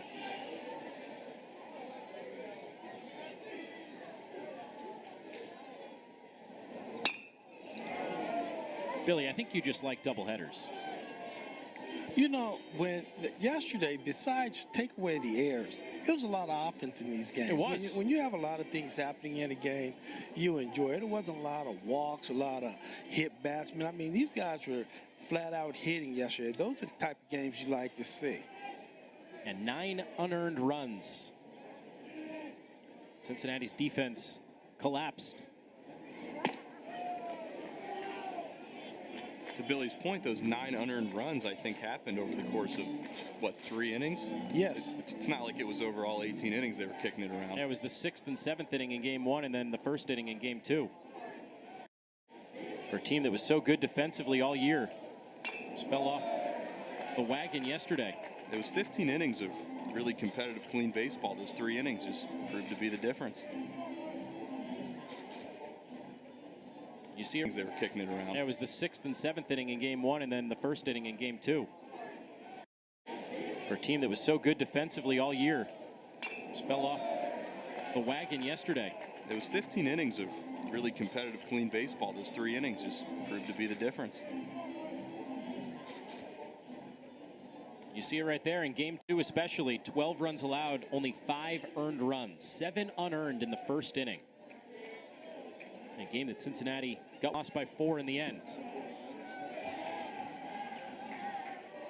I think it really showed in the second game. I mean, Game 1, it was already going to be a crooked number in those middle innings for Oklahoma anyway, and the error just compounded that. Cincinnati lost by 8 runs. In Game 2, Cincinnati fell behind 7-0 in the 1st inning. They made it a 9-8 game in the 7th inning. And you put yourself behind the 8 ball that badly in the 1st inning, it's going to be tough to overcome. Yes, it is. One hopper, and it eats up Brooks at second base. Chugging around, Snyder coming to the plate. He's in. That's a high hop on Brooks. He may have taken a step too far and gone by it. And it brings in a run. McKenzie drives him in. So right on cue, the defense for Cincinnati. That's an error for Brooks. Leads to a run. You know, you don't expect a bad hop on this turf, but that ball came up on him right there.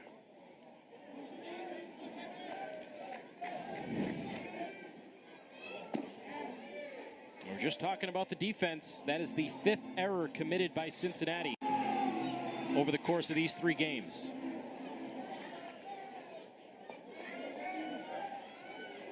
There's Nicholas now. Nicholas has been hitless this weekend for a guy that came in hitting north of 300. He's had a tough weekend. That unearned run, by the way, charged to Hughes, so his book is closed today. Hughes officially went 4 1/3 innings, allowed 4 hits, walked 3, struck out 3, allowed 3 runs, only 2 earned.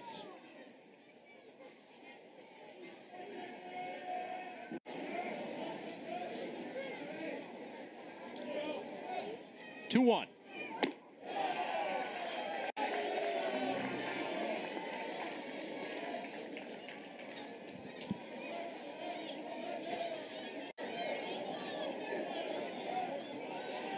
Not too often you see Mitchell come in the 5th inning.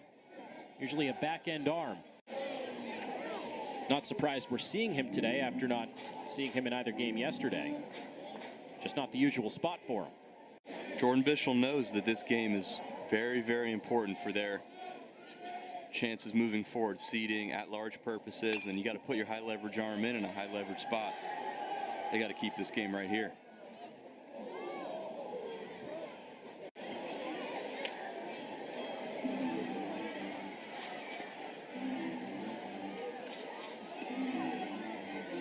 In the days of high-paid closers, sometimes you need that guy to shut down the game in that 5th or 6th inning. Might not be a save situation in the 9th inning if it's blown open here in the middle innings. You're right on it, Zach. Check swing on the outside corner and no swing. Matt Nieder says he checked.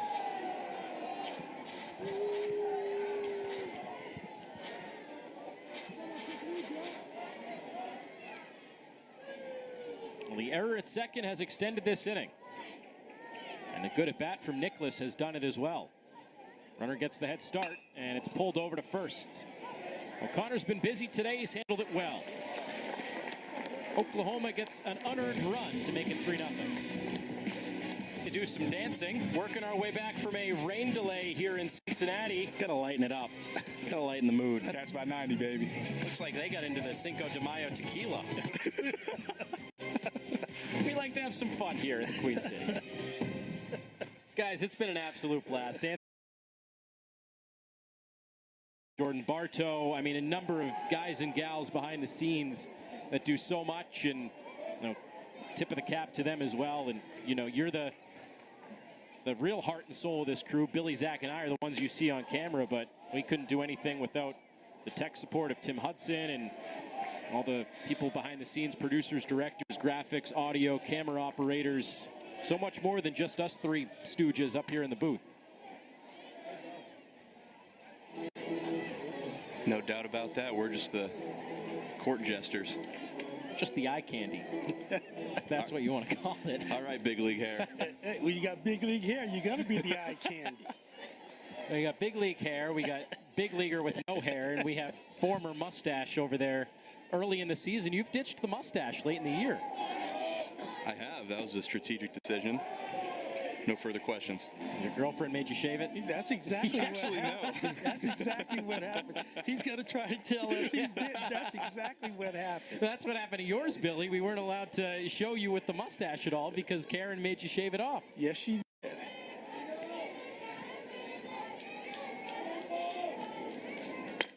Grounded over to second, and Brooks hits it to his counterpart Lane for the first out in this inning. We can never tell you what team's going to win. We can never tell you what the score is going to be. All we can tell you, any series, we're going to have fun. And No we doubt certainly about have. that one. And we have had fun all year long. That's And, the only guarantee we have. The Bearcats has made it a lot of fun for us, to broadcast their games and everything. And they have a good team. When you have a good team playing a game of baseball, it makes it a lot of fun up here in the broadcast booth. The Bearcats, but certainly the Big 12 in general, Billy. I mean, we've seen great teams all year long. Even the teams, you think of the TCUs and how they've stumbled a bit over the course of the year considering the expectations, but that was still a fun series with the Horned Frogs. You and I did the Kansas series early in the year. I mean, you think of the Duttons and the Vagleys in the rotation, Cody Shojinaga, John Nett, Jake. I mean, we've seen studs across this entire league. Yes, the Big 12 is, I'm telling you, it's loaded. They're going to make a lot of noise in the NCAA playoffs. I mean, each of the last 2 years, a Big 12 team has been featured in the College World Series. Oklahoma in 2022, and last year TCU making that run. Cross takes inside to open up his at-bat.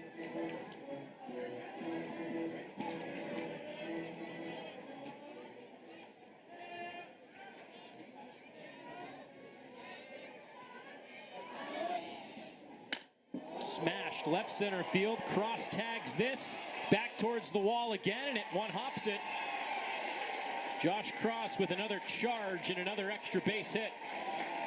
One-out double.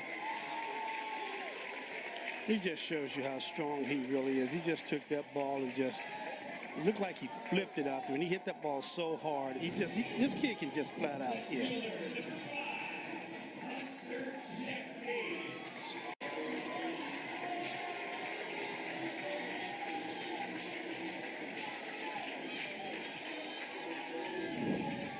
It's his 13th double of the year. First hit today.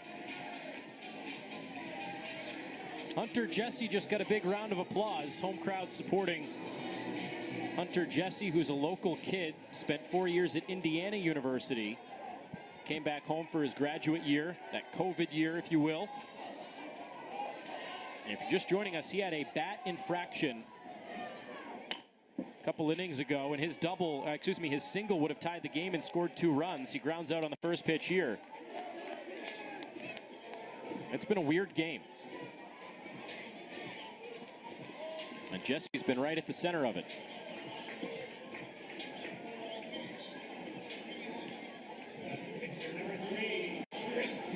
There's Christian Mitchell. As we mentioned, the Bearcats have forfeited the DH spot now with Mitchell coming in to pitch. He was the DH, now on the mound. See how the Bearcats navigate that once Mitchell's time on the mound comes to an end. A bunt. Back to the mound. Atwood fields the position and sidearm fling to first in time. Carson Atwood, inning and a third out of the pen. 1 hit, no runs. Entering the weekend, the Big 12 was projected to have 8 teams into the NCAA tournament. That is tied for second in the country with the ACC. The SEC was projected to have 9. Of course, a lot can change, with Oklahoma taking the first 2 games of this series and on top 3-0 in the final game. And you still have the conference tournaments to play. They're going to be bids stolen. There will be teams that solidify their case or play their way out of the national seeding. So time will tell, but both of these teams as of Friday, here I am not knowing what day it in. Oklahoma is a 1 seed, Cincinnati as a 3. I tell you, these Thursday, Friday, Saturday series really mess with your head. Got midweek on a Tuesday. I don't know what day it is. It is Friday, right? Yes, yes, it is. I don't even know where I am. Who are you? Who am I? Your big league hair. That's a big league base hit for Kendall Pettis.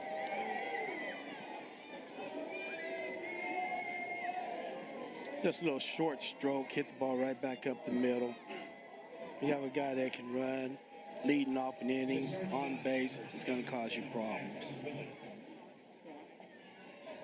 Mitchell came in last inning, got a ground ball, but an error at second base resulted in a run, and then got the ground out to first. That's the first hit against him. Leadoff man on for Willits.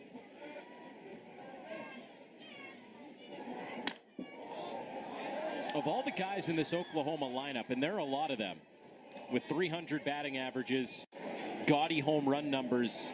I mean, you look at just the numbers alone, you wouldn't think that Willits is a guy that would stand out, but goodness, he's been a thorn in the side. 2 for 2 again today, had the big home run last night. He's been impressive. He's having a 3-hit day. That's down the line. More extra bases for the freshman Willits. Second and third for the Sooners. Have a weekend. Jackson Willits. These Oklahoma Sooners, they just keep hitting. They keep putting pressure on you every inning. That's a changeup right down the middle, and Wills does a nice job staying on it. He's played great defense, too, and just a freshman. This is a guy that Oklahoma Sooners are going to be really happy to have for a few years. He is 6 for 11 this weekend. Home run, 2 doubles, 4 batted in. Infield in all the way around for the Bearcats. On a day that the offense hasn't shown up for Cincinnati, probably thinking that they can't put themselves in any deeper of a hole. Try to cut down a run if they can. You see, this is a tough situation. I can see if it's only a man at third, but you got a man at second and third. Ball get in, you're giving up 2 runs right there. This is when big innings happen if you don't get a strikeout or have them hit it right at someone. And what are your options here? Strikeout, ground ball right to one of the infielders, or a pop fly? That's really... Well, you're still in the 5th. You're in the 6th inning right now. I mean, it's 3-0. You don't want to go down 5-0 right here. You give up a run, I mean, you already got a man on second and third. If you give it up, you give it up. You got to give yourself a chance to keep this at a minimum.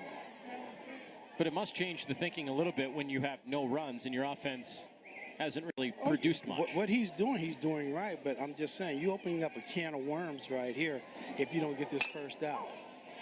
This might do it, but shallow. Vitterick gets behind the baseball and no tag. So that was one of really the 3 options to prevent a run. And good job by Mitchell to get that shallow fly out off the bat of Lane.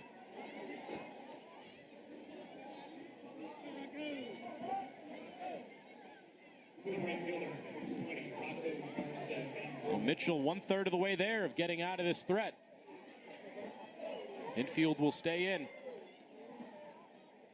Ahead of Rocco Garza-Gongora. And this guy has been hitting the ball hard. Now you got the infield in. He's got a great chance of getting a ball through here. Good pitch.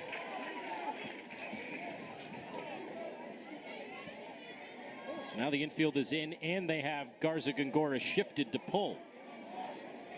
3 infielders on the right side. Big hole at shortstop. So Cross at third has to hold the runner on. But then the minute the pitch is thrown, he darts to the left to cover that shortstop gap.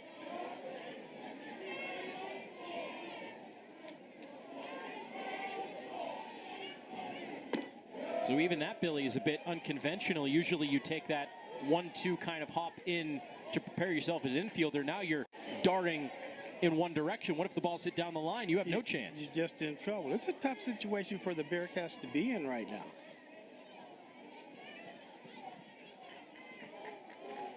Trying to prevent a run any way they can.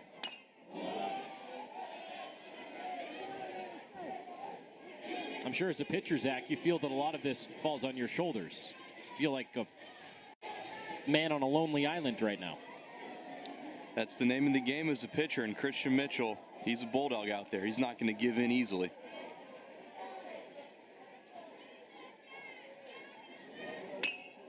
Line shot, left field, base hit. Garza Gongora comes through again. That'll plate both runs on a double.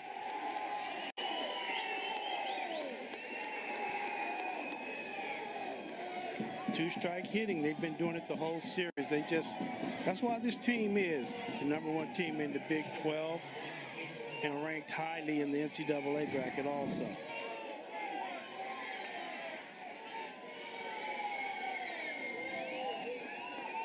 That is the second double of the weekend for Rocco Garza Gongora. And his 5th runs batted in. Remember, he didn't start in game 1. All of that in 1.5 games of production.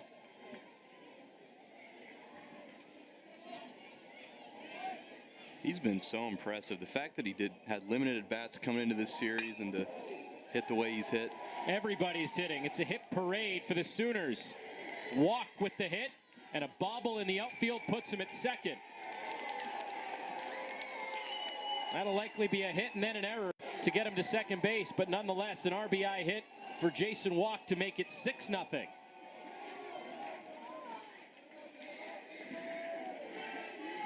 You would think about all the hits they've had all this season, they'll be a little bit tired, but it's like they're getting stronger with the bat again.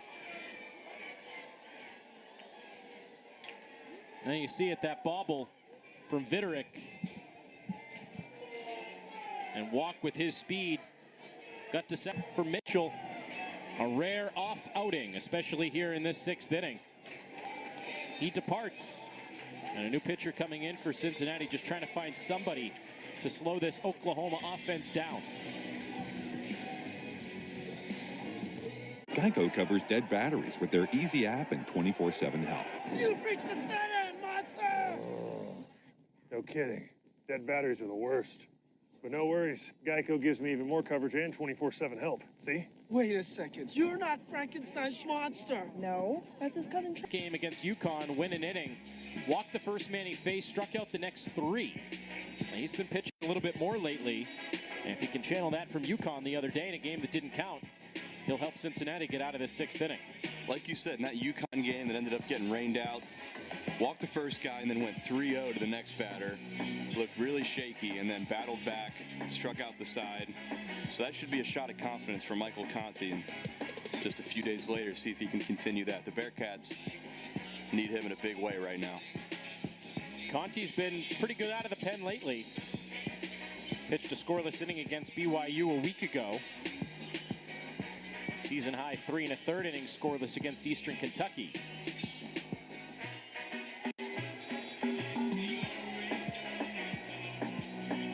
Jason Walk standing at second base after the hit, drove in a run, reached second on the bobble in the outfield.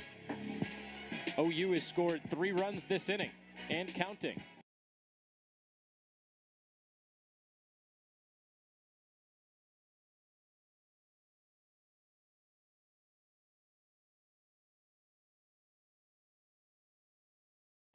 Carmichael going right after him.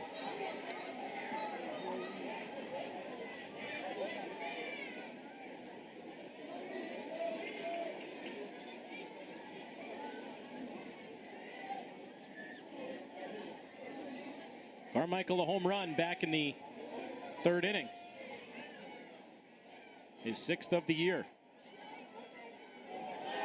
Runner taken off. Walk sprinting to third. He gets there. Overslid, but hops back on the bag.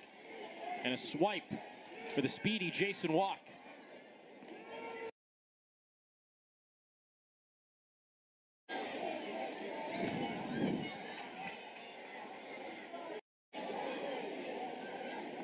I mean, this is a kid that's playing. He's hit the ball hard 4 times today, and he really doesn't get to play a lot, stealing the base. That just shows you the depth that Oklahoma Sooners have.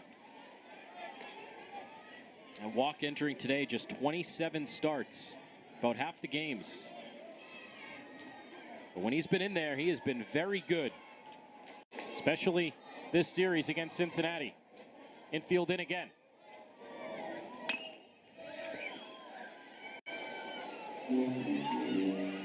Another freshman, and that's just something that when you're a program like OU, you're going to have guys that you lose after a couple of years to the draft. And when you can just keep reloading with immediate impact freshmen, that's how you build a program that continues winning and making regionals, super regionals, World Series appearances.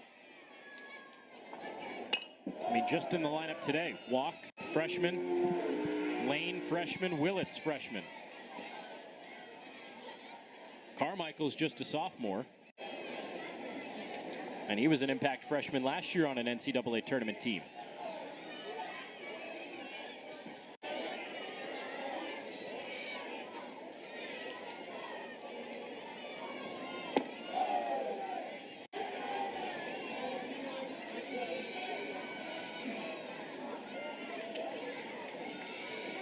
Even Garza Gongora, who had the big hit this inning, is only a sophomore. He played a lot last year. Got him. On the outside corner. Second out of this inning.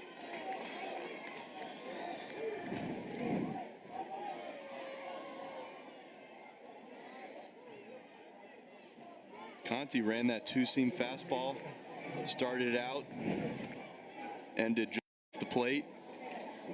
That's a strike 3 call. I was going to ask if either of you wanted to touch that one or not, based on some of the looks. Thanks for taking it, Zach. That one's outside.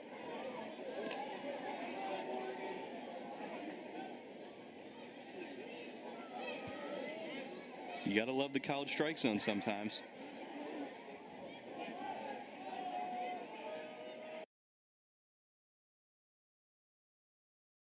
And that's a strike 3 call. Correct. Started way out, ended still out. It's a good pitch, don't get me wrong. It's a pitcher's pitch, right? I mean, maybe too close to take as a batter, but good pitch off the plate. Punch to the right side, Brooks sliding over. And that wraps up the inning. But Oklahoma adds on to the lead. They double, making his second appearance of the series. He was first out of the pen yesterday, and another arm that has been highly trusted over the years for Skip Johnson. Cincinnati got to him the other day, 2 runs over an inning and a third. He did a nice job yesterday. He came in, got out of the inning in the first inning that he came in, then a second inning of work, a walk, a hit batter, and then it was Crooks that ended up coming in, giving up the big home run to Josh Cross. So those were his runs, Campbell's runs, but good stuff from this lefty.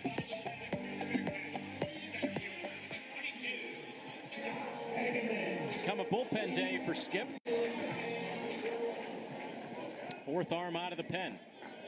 Just puzzle piecing it together in the regular season finale. And we spoke to him yesterday before the series began, and a big point of emphasis was kind of twofold as Hegeman leads off and takes down and away. Number one, you want to play your best baseball at the end of the season. What we're doing isn't broken, so we're going to stick with the game plan to an extent. It's almost like there was an asterisk next to it. Because he also said you want to make sure you set yourself up and match up with enough rest going into the postseason. So it seems like he's trying to get some guys some work today, an inning here, an inning here, an inning here, before you get a couple of off days and get some rest going into the Big 12 tournament. Yes, he has the pulse of his team. He knows what these guys can do. And, I mean, you have these guys pitching back-to-back days. He's just getting them ready for tournament play. Something that Atwood and Campbell are certainly capable and familiar with doing. Both of them top 10 in OU's program history and appearances.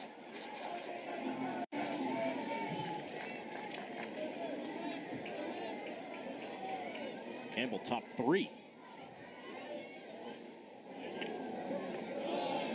Full count on Hegeman. Especially with those insurance runs they just got in the top of the 6th, you can afford to have a guy go an inning here and inning there. You don't have to extend anybody when the lead is comfortable like this.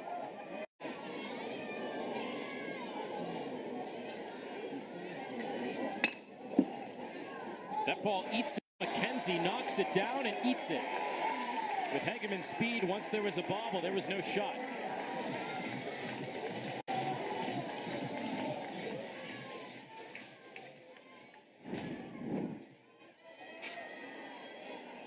He got caught in between hops and ball just ate him up right there.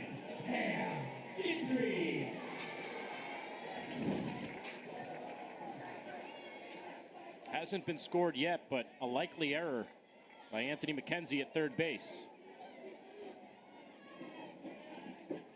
Hegeman aboard to lead off the inning and now officially scored an error. Oklahoma's been far from bad defensively, but it's been a couple of plays here and there today. That was the story of the first 2 games for Cincinnati. Go back to that first inning when Oklahoma made a couple of miscues. But nothing has come back to bite them yet. Cincinnati's offense, despite 6 hits on the board, has been quiet. It's been a poor job of cashing in on opportunities. That's been the story today for the Bearcats. First 3 innings, they put the first 2 men on, did not score.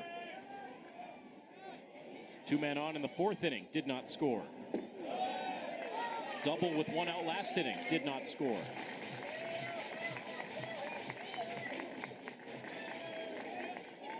Even the runs that did score were redacted due to the pine tar rule. That's right. Zach, your point of emphasis coming into the game was don't put yourself in a hole. Cincinnati didn't do that. They don't have those self-inflicted errors today, but they have not benefited from situations they could benefit from either. That's the other side of the coin. You don't want to shoot yourself in the foot, but they've not taken advantage of the opportunities they've had. Conversely, Oklahoma has, as they have all week. Now Campbell walks Guidry. Another inning where the first 2 runners are on. Last time I said they get the first 2 runners on, it feels like they have to score. They scored and the runs got taken away. So it's just been that kind of day for the Bearcats.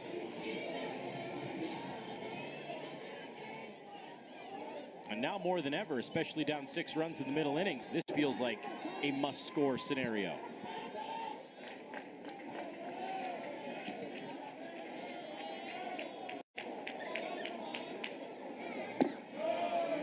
The other thing that's impressed me about Skip Johnson's handling of the pitching staff as well, of course you can't control where the lineup is when you bring a reliever in, but he brought in the lefty here to face 3 out of 4 lefties in a row. Guidry's the only righty in this stretch. You had Hegeman, O'Connor, and Viderick. Now, whether or not it works out as intended, it is shrewd managing on his part. Well, you're just putting the odds in your favor, and that's what you want to do as a manager. You want to give your team the best chance possible to win, so keep the odds in your favor of being successful.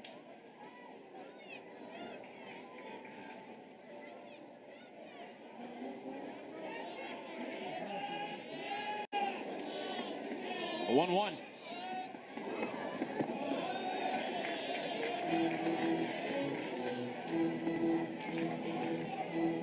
Are you noticing anything mechanical here, Zach, from Carter Campbell? I was trying to think through it based on watching him pitch yesterday and then pitch today. It could just be a case of you're going back-to-back days, you're a little fatigued, your arm's a bit tired, things just get a tad bit out of sync. And Skip Johnson maybe sees something.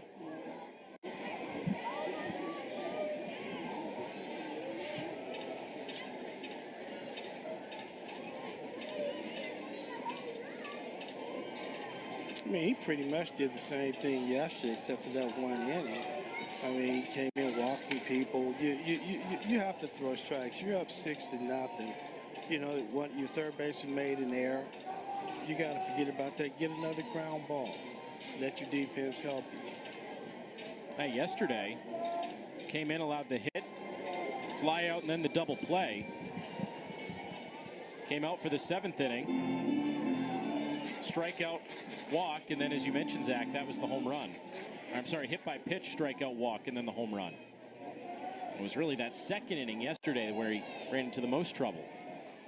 The strikeout to walk on the season overall is still really good, so lately maybe just battling through some mechanical stuff. Skip Johnson got him on track there, evens the count, 2-2. It's so easy for that to happen over the course of a long season, depending on your body going through a little bit of wear and tear.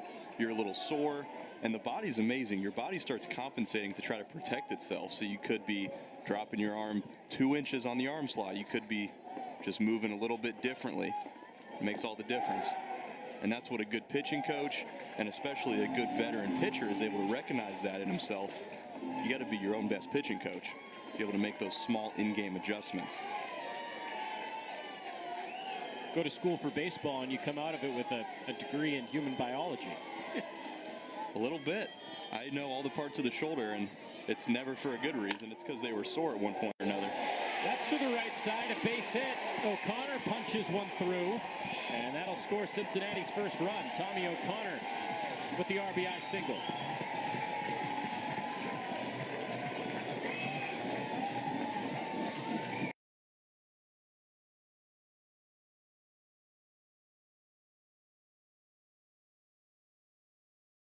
Under his glove, driving a run. I think this might be the last hitter he's facing. 2 appearances against Cincinnati, and Campbell has not been his usual self.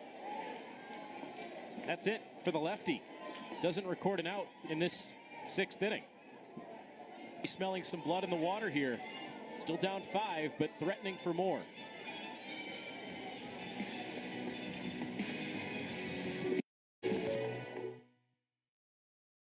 Geico covers dead batteries with their easy app and 24/7 help. You've reached the dead-end, monster! No kidding. Dead batteries are the worst. But no worries. Geico gives me even more coverage and 24/7 help. See? Wait a second. You're not Frankenstein's monster. No, that's his cousin Trevor. Did you try? Jet Lotus is the new arm out of the pen. We also saw him yesterday. He pitched in game 1 of the doubleheader, and he pitched very well, Zach. You just mentioned it when we were preparing for Lotus between innings, or between the pitching change. 1 1/3, struck out 2, and did not allow a run. He looked really good. He was getting really nice arm side run on his fastball, mixing in a good breaking ball. He actually threw better than some of his teammates who had the higher leverage innings and the better stats in that first game. Lotus is in after Campbell didn't record an out.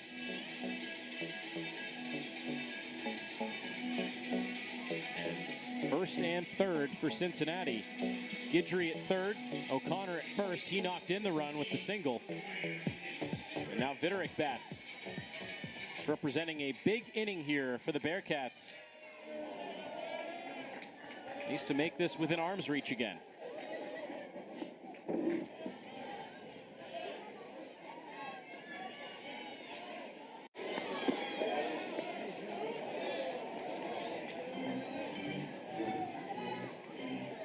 For 1 with a walk today for Vitterick. He's made a couple of fine plays in right.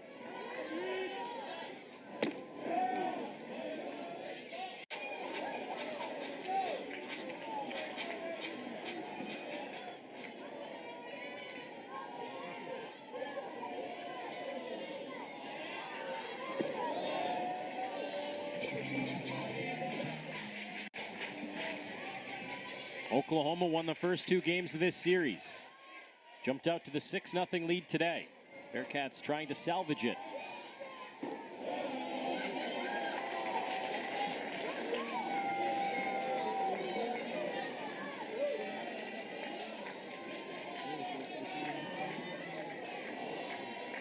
(3-1). Vitterick takes the strike. And the count is full. Lotus is pitching very carefully to Vitterick. It's been change-ups and fastballs trying to clip the corners. Knows Vitterick's got some pop in that bat. Up the middle, falling fast. past a base hit. Second RBI hit in a row for the Bearcats. This one to Landon Vitterick. And slowly and steadily, Cincinnati chipping into the lead. 6-2 now. What the Bearcats got to keep doing, get ahead in the count, get a pitch they can hit, don't try to do too much with it, drive in some runs, try to have a big inning themselves. It's a great at-bat from Landon Vitterick. That was a good pitch. Like I said, Lotus really dotting those corners. That ball was still right on the corner. That was a nice job punching it right back up the middle. To Campbell. The first run he allowed was unearned after the error. He is still responsible for O'Connor standing at second base. Now back to the top. And Cross takes the breaking ball down.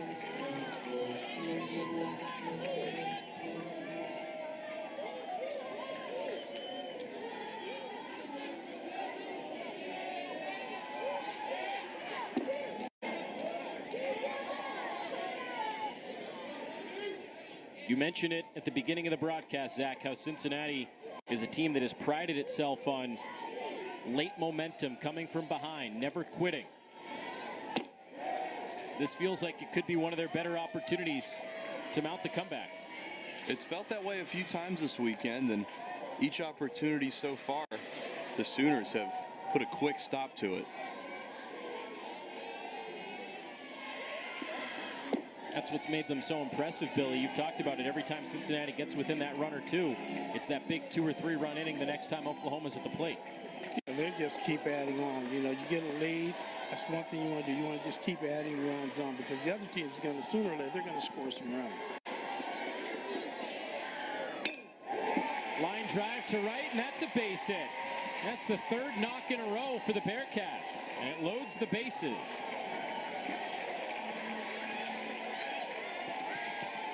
Good 2-strike hitting right here. Frosty usually swings hard. This time he cut his swing down a little bit, threw it out there to right field.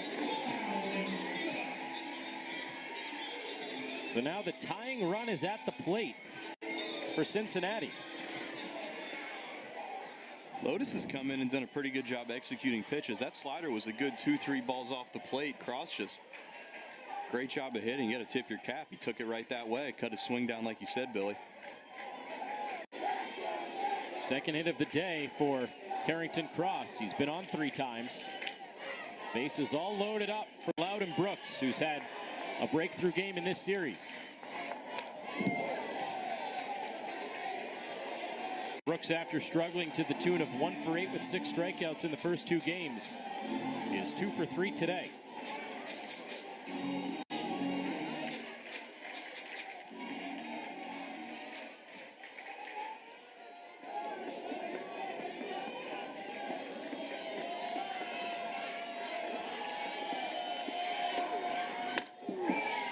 One hopper to short. Willits trying to start the double play, and they turn it. A big 6-4-3 double play for Oklahoma. A run does score, but 2 much-needed outs for the Sooners. That's what you got to do as a pitcher. You keep hitting the ball, and make them hit the ball down on the ground, get a chance, let your defense work for you. They turn a double play. Pitcher's best friend, Zach. What the doctor ordered. He'd been doing a great job keeping the ball down, mostly working fastballs, throws a good slider there. That is the absolute best thing that you can do in that situation.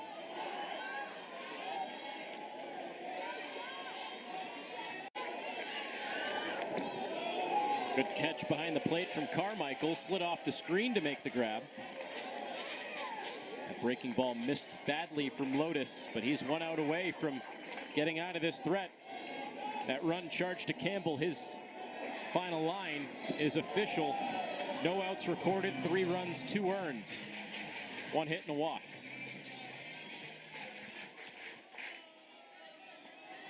One for 3 for Josh Cross today. Cross made it the 1-run game in the 7th inning yesterday. 3-run shot to right. Back to a similar situation with the tying run on deck.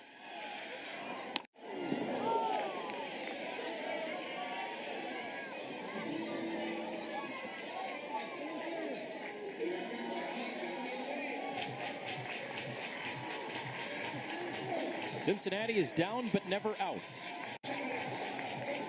Cutting the deficit in half and perhaps more here in this 6th inning.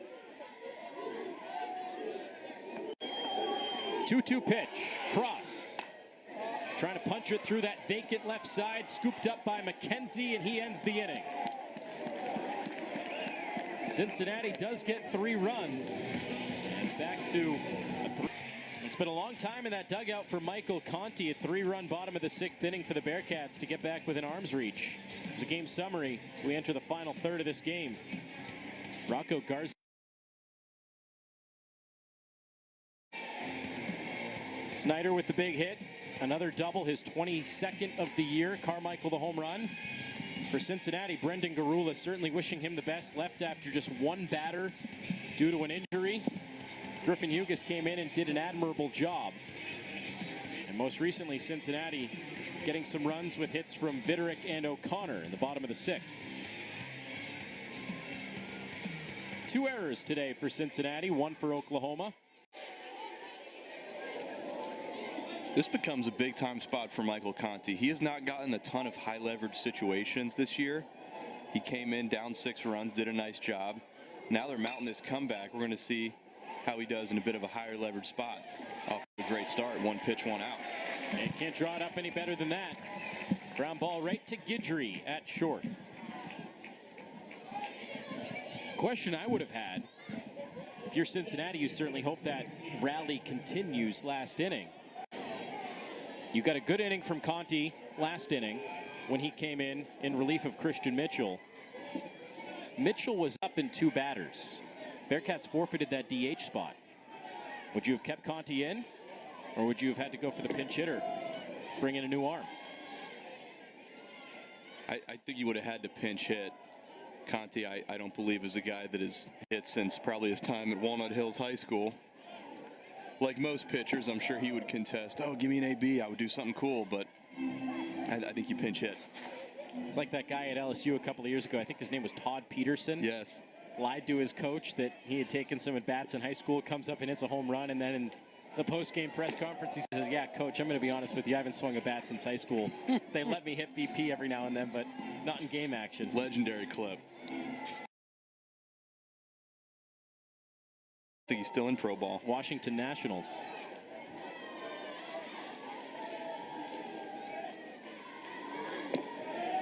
Strike on the outside corner. That's my second favorite pitcher hitting moment after the old Bartolo Colon home run at Petco Park. It's a little down and in, and ball 4, Nicholas works the walk. He hasn't had a hit yet, but he's great at drawing walks. Certainly has made his presence felt despite not getting in the hit column. While we're on the subject, Billy, who's the best hitting pitcher you ever saw back when that was still a part of the game? Ron Robinson, Pittsburgh Pirates. He could flat out hit. I mean, they used to pinch hit him. Really? Yes, he could hit. I mean, I think he had 8 home runs one year. He was a closer. You bring him in to pinch hit in the 8th inning and let him pitch the 9th. Sometimes they would do that. Sometimes, if he had pitched already, they needed a big run that inning, he would go out and hit. He could hit. He was about 6'4", 6'5", 250, and he could flat out hit.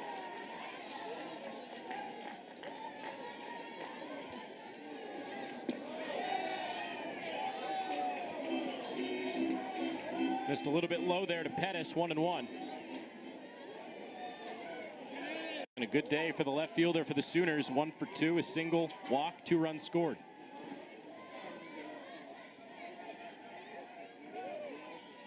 I can only imagine what that would be like for a position player when you get pinch hit for a pitcher.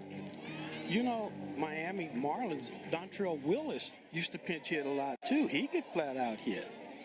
Madison Bumgarner is the one that I always think of. He could swing the bat pretty well. Yes, he could.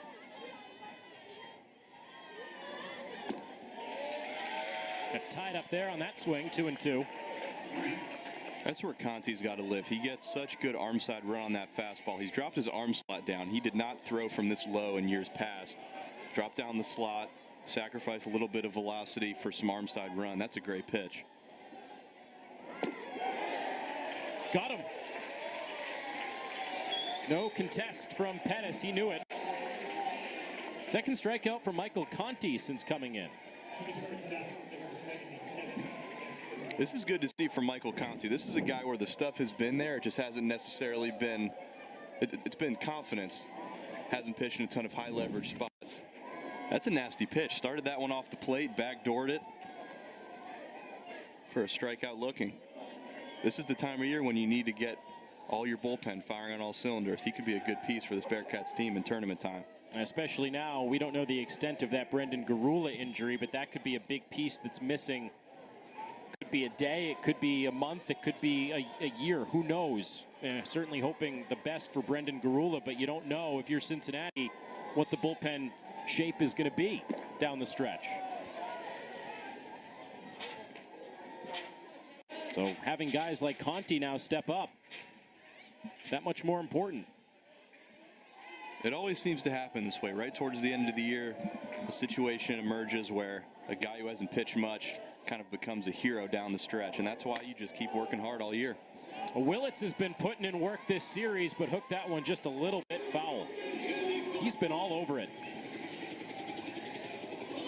I mean, he's had some very, very good at bat, and he's played an outstanding shortstop. Like what impresses me most about Jackson Willits is you can talk about the hitting, how good of a baseball player he is. He was the valedictorian at Fort Cobb Broxton High School.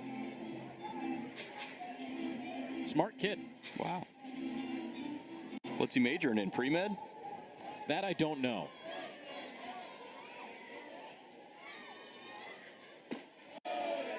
The way he's swinging and playing shortstop, he's majoring in baseball. If he keeps swinging like this, he won't have to worry about what he's majoring in.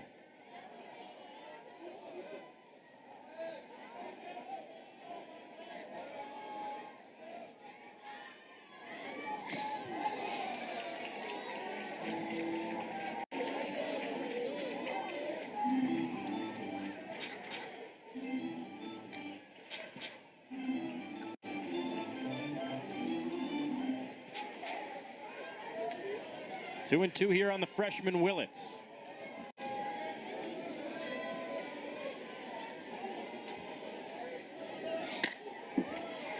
That's a foul ball down the left field line into the first row of seats. Gotta bring your glove to the park, kids. Come on. None of them. That ball was hit hard. Those kids was trying to get out of the way of that ball right there. That's funny. That kid's name is back, and he pretty much stayed right where he was. He didn't get back at all.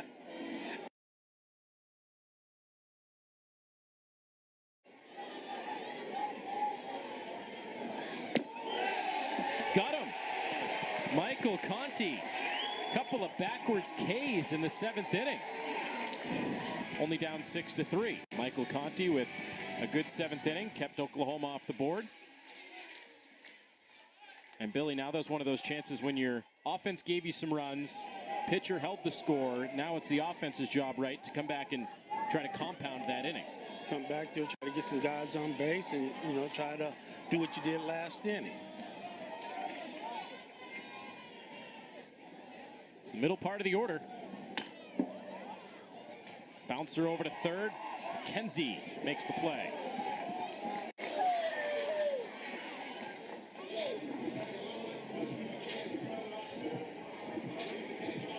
Jesse is retired.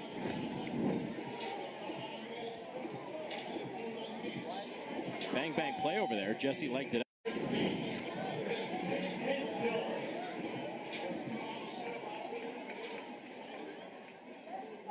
Here's Christian Mitchell. Started the game as the DH, then became the pitcher, and now Conti came in, so Mitchell back at the DH.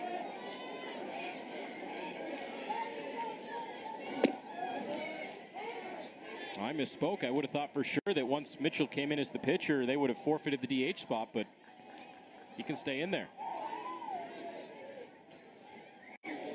My apologies. Quickly down 0-2.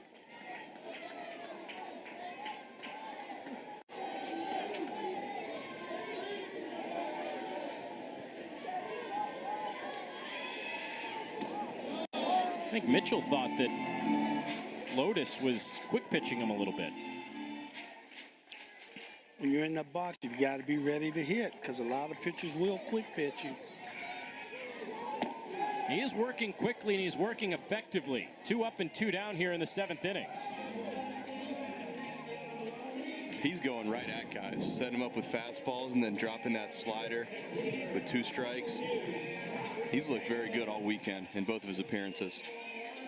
It's not even the weekend yet. See, you're confused too.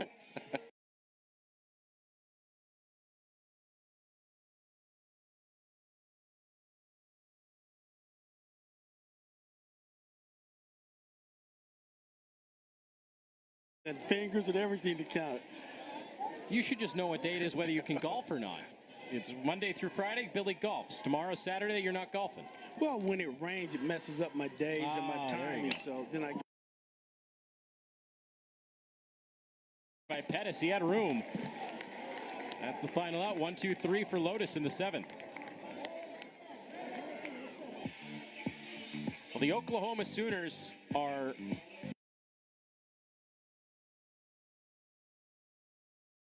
part for the SEC, and they're leaving the Big 12. Big 12 tournament champions, closing in on a 7th Big 12 series win. And they've already set the program record for most conference wins. A win today would be the 24th of the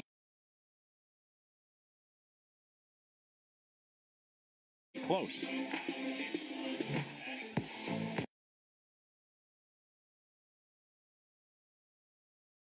They're going to fit right in. SEC.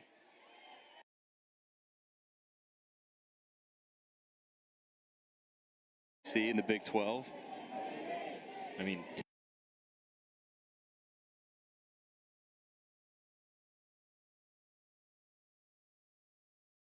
Texas as of next year.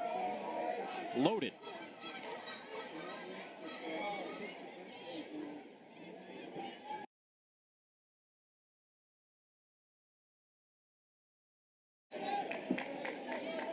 Isaiah Lane batting. Start this inning.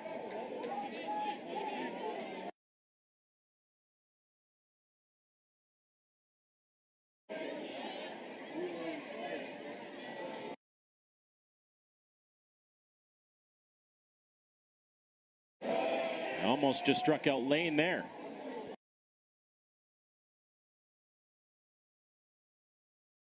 He's got really great tempo out there on the mound.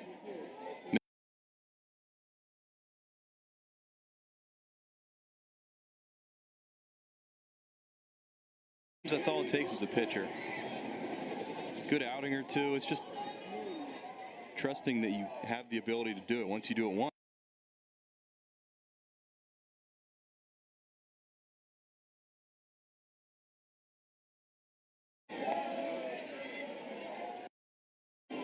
I'm sure that goes the same for hitting and pitching.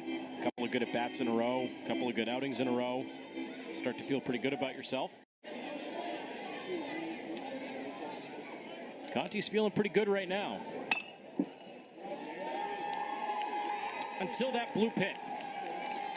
That one squeaks through, and Lane is aboard to lead the 8th inning off. You just keep battling 2 strikes. You don't strike out, you make contact. Chance of something good happening. Well, Zach, you said it earlier, live with the blue pits as long as a run doesn't score. And Lane will take the knock. That's his first today. Conti's got to stay confident. Even though he just gave up a base hit, he knows he executed a good fastball. He got it.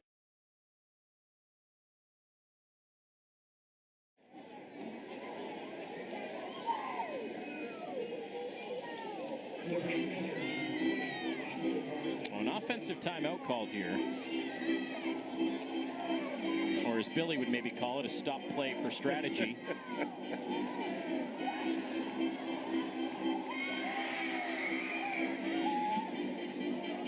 A pinch hitter as well for Oklahoma. Oh, I beg your pardon. No, Rocco Garza-Gongora will still hit. Umpire was writing a note, but that was for the timeout to log that. Runner taken off, swing and a miss, crosses throw. In time, they got him. Good tag from Guidry, but immediately Isaiah Lane says, check it.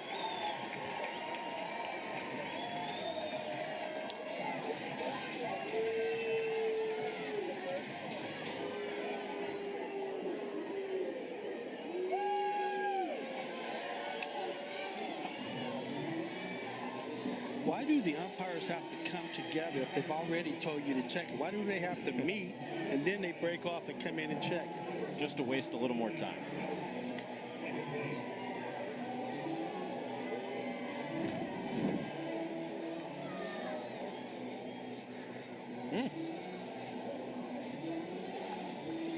Did he clip that ankle?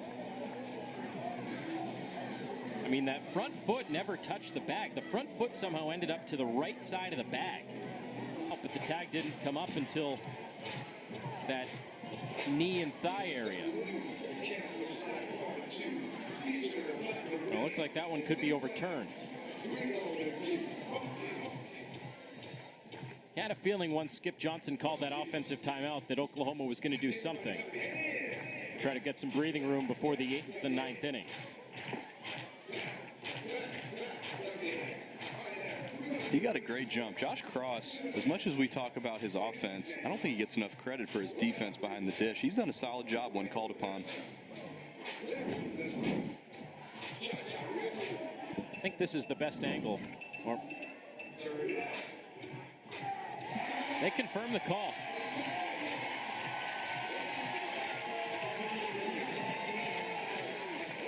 So an out at second on the replay review. I think it caught us by surprise a little bit.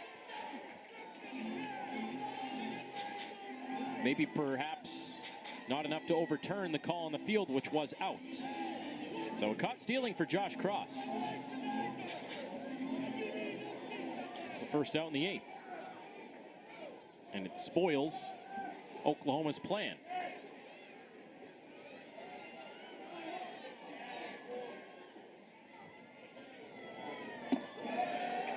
Nothing in 2 on RGG.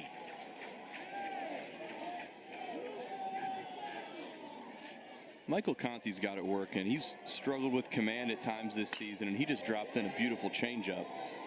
Hegeman charging, and that'll land in front of him, a base hit. Second hit of the day for RGG. Maybe you call him RG2. He keeps hitting like this. You can call him whatever he wants to call himself. Call him whatever you want, just don't call him late for dinner. That's what I always say. Late innings, back to dinner. Yeah, we'll find something else. It is getting hungry time. Bunt bit again here for walk. This kid puts so much pressure on you because he can run. I mean, he can bunt, put the thing down, and he's hitting the ball hard. So when you come in to take away that bunt, he's got enough thump to knock it past you. He's 5 for 14 this weekend. Grounds this one to second. They'll try to turn it. They have to do it quickly, and they throw it away. Brooks, sidearm fling off the mark. That puts Rocco Garza-Gongora over at third base on the pad throw. Looks like he hesitated. I think he wanted to underhand flip, realized he was a little far away, and panicked.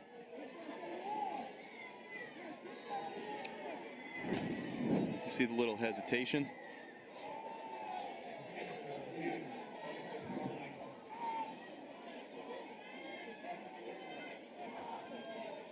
Oh, he just threw it inside, taking him into the runner. You can't turn 2 until you get that first one. Well, fielder's choice E4. Second error today for Brooks at second. Some of the defensive woes, again, coming back to bite Cincinnati. Now it's a different situation. The last couple of games, you put yourself in a hole or you were tied up and gave Oklahoma a crooked number. Now you're trying to come back and you're making the errors.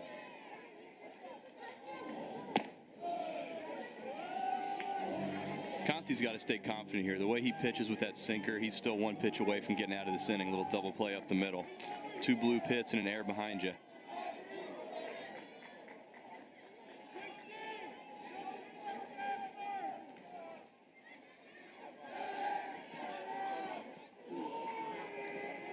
First and third, Billy, that's a risky play to throw to any base right now, the way that Oklahoma's been running. Yes, it is. You know, they're going to start trying to put a little bit more pressure on you. It wouldn't surprise me within this at bat if he tries to steal second base. Dotted that one, good spot.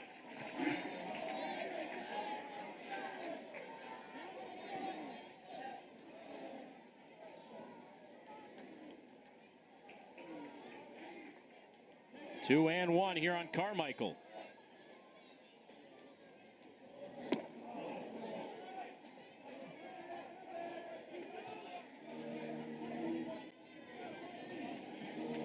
It's a very good time to run 3-1. You're looking for a strike. If he throws a ball, you can't throw the guy out anyway, so it's a good time to run right here. Not moving, and the pitch just popped up, shallow right. Brooks from second going out. Vitterick coming in behind him, but it's Brooks making the play. Big second out.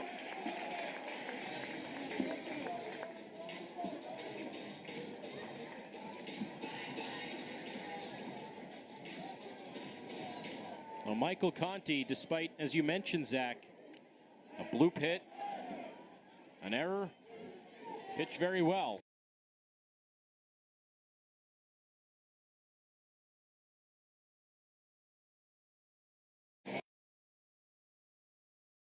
Bishel coming out to have a mound visit ahead of Michael Snyder. Not looking like he's going to make a move, and the way that Conti's pitching, he has earned the right to stay in. Maybe asking him how he feels, just to make sure, but Conti representing a pretty good option right now. They're just telling him right now, we're not throwing the ball down to second base if he goes to steal. We're going to give him that. We want you to concentrate on getting this hitter out right here.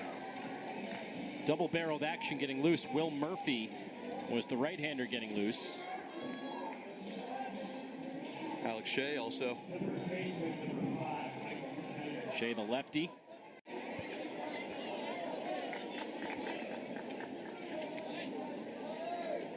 But they'll stay in the pen for now. It is Conti against Snyder. Oklahoma trying for some breathing room. Cincinnati hoping to keep this within arm's reach. Chopper down the line, diving stop, cross. Does he have a play? No. And look at Walk go all the way to third. He is unbelievable. A run in for Oklahoma, and Walk just never stops. It's a foul ball. They did call it a foul ball. Good catch.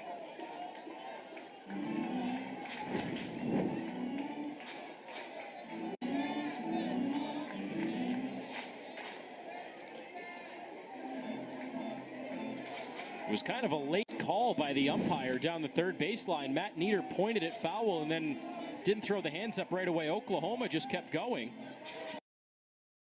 But good catch on your end, Zach. That was right down the line. That was close.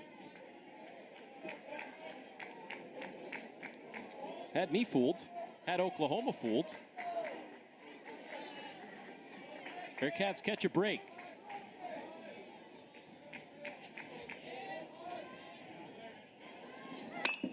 Shot the other way and twisting foul.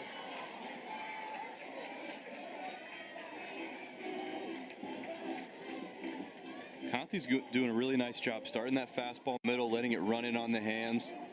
That's what you got to do when you're a sinker ball type pitcher like him. Speaking from experience.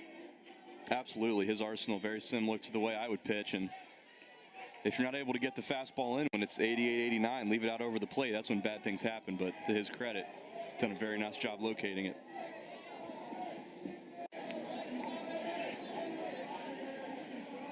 The 0-2. Snyder takes high. Runner goes. Pump fake down.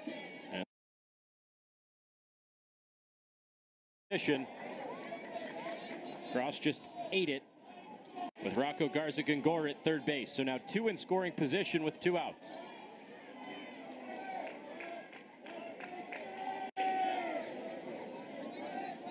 Second steal of the game for Walk. 1-2. Got him looking.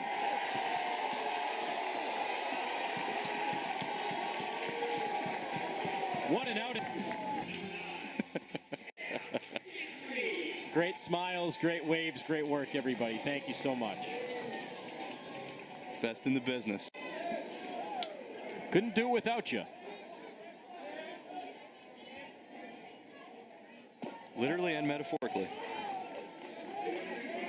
Well, speaking of good work, how about Michael Conti? 2 2/3 out of the Cincinnati bullpen, strikes out 4, and doesn't allow any runs. Worked out of a second and third jam last inning, keeping Oklahoma off the board.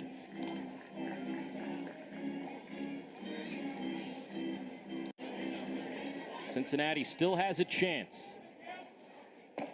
Guidry takes high and tight, 2-1, still facing Jet Lotus. Jet Lotus, like Conti, the guy a little further down on the stats sheet, doing a really nice job. Mixing speeds, good slider, good fastball. He's gone 2 innings scoreless out of the OU bullpen.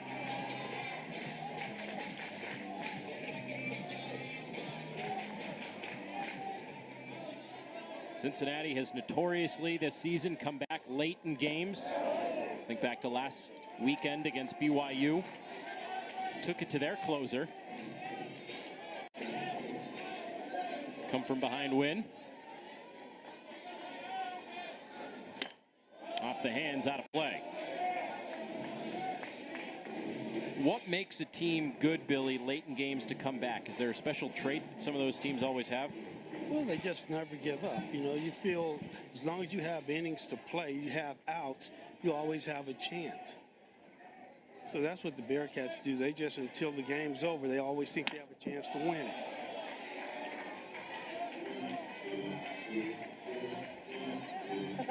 A couple more audio people that there's Trey back there. They were forgotten the first time, so Zach's not the only one forgetting names of people. But they were off in a separate room in the audio department, so wanted to make sure that they got a special shout out as well. That's down, ball 4. So Billy, it's like that mentality of you didn't run out of time, you just ran out of innings. That's the mentality that you need to have. That's what you gotta have. Leadoff walk in the 8th.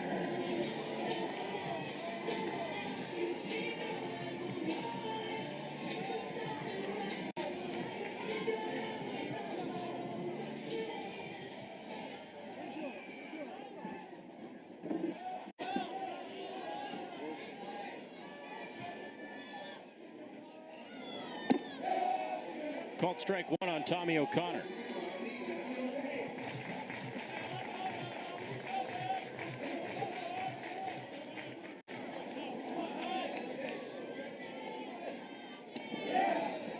O'Connor started the scoring in the 6th inning.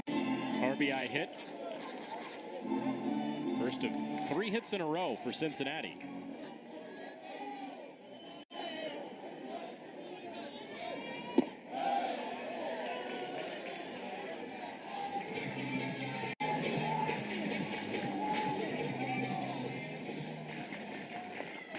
Lotus getting extended time. Of all the bullpen arms used, he has pitched the longest in this game.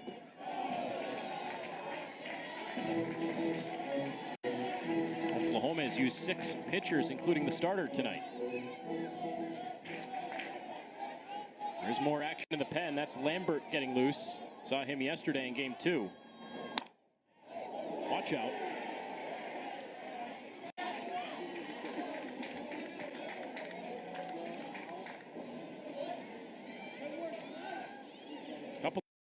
Getting loose down there. That's Witherspoon. Pitched the final inning yesterday after his brother started the game.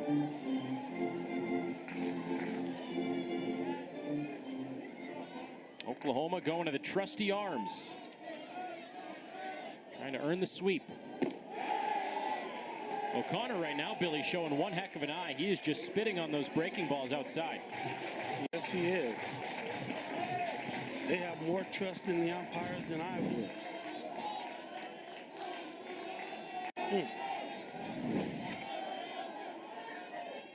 3-ball count again, 3-2. Away foul.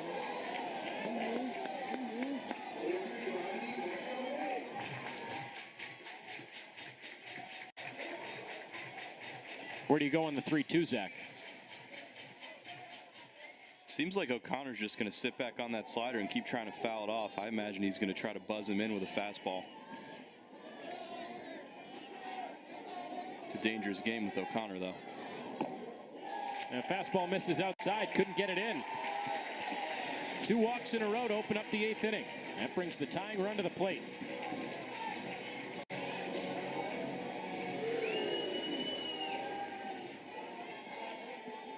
It's been a quick hook with walks today with Skip Johnson. It's probably what this mound visit's about. Catcher and pitcher here, perhaps by a little extra time. Witherspoon and Lambert about ready to go. The right fielder, number 14, Landon Vittering.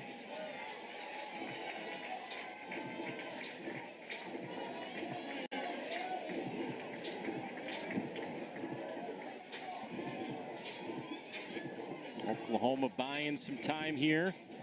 Vittering in the box. And here comes Skip.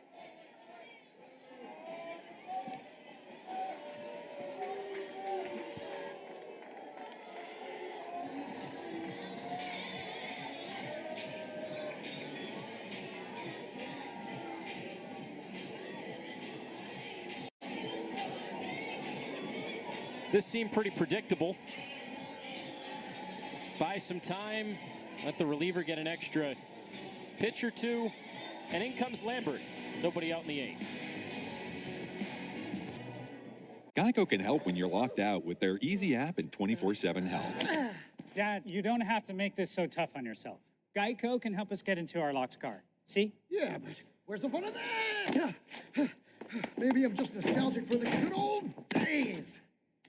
Before we had Geico's great coverage in The flamethrower, but we never really saw that hard fastball that he's known for. He'll run it up close to 100 miles an hour, but he threw mostly hard cutters and hard sliders yesterday.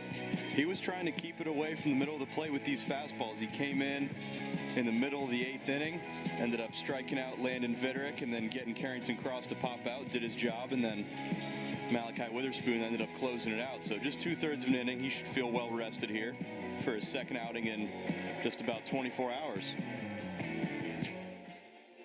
Might be even less than 24 hours. That was a late night game last night. That got over around 10 o'clock. Pitched in the 8th inning yesterday. 8:20 right now. He can say he's pitched twice in one day then. You can say that about a lot of these Sooners. Skip Johnson has gone to Atwood on back-to-back days, Lotus on back-to-back days, Campbell on back-to-back days, and now Lambert on back-to-back days. Going to the trusted arms down the stretch, trying to secure the series sweep. Would be the 7th of the year for Oklahoma, and their 5th sweep over the last 6 series. They dropped 2 out of 3 against Texas. That's the only series that has broken up this stretch.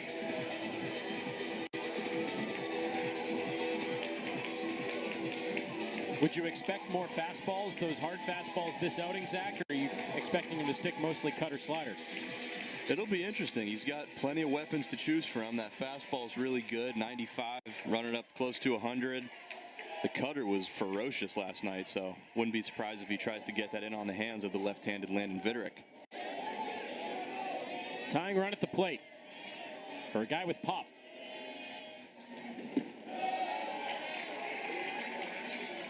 That's that cutter. That cutter's no good if you're not throwing it for a strike. I mean, it's no outs. You got man on first and second. You got to come in throwing strikes. That was a 2-strike pitch that you throw after a couple of fastballs. It's not the 0-0.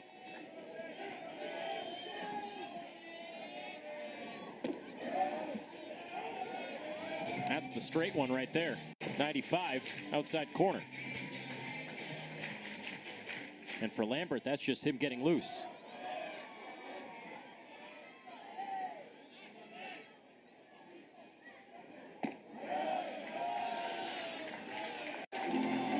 Oklahoma played Wichita State 3 times this year. They beat them all 3 times, and in those games, Lambert was running it up over 100 miles an hour.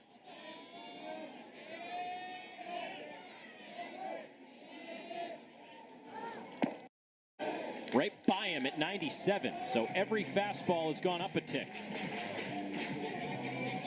I wonder what it feels like to throw 97 miles an hour. That'd be pretty cool.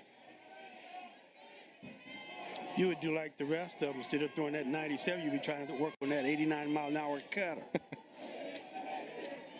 2-2. Base hit to left. Late stop sign for Guidry with nobody out. Likely the right choice. Walk, single. Vitterick dealt with 98 and punched it through the left side. Credit to Landon Vitterick. When Lambert came in last night, the first batter he faced was Vitterick, and he punched him out. So Vitterick, who just continues to see the ball better and better as this year goes on, 98, puts it the other way. The Bearcats are threatening here. Bases loaded up for Carrington Cross. 2-home run game yesterday. And now he bats, representing the go-ahead run.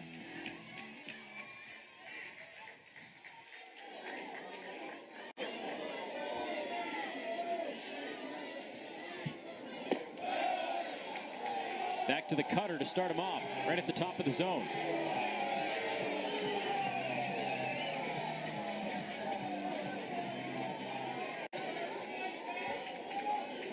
Some big league stuff right here.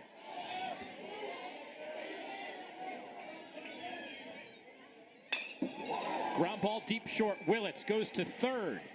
Heads up play with the momentum taking him that way. Gets Oklahoma an out in the 8th inning. Fielder's choice brings in a run.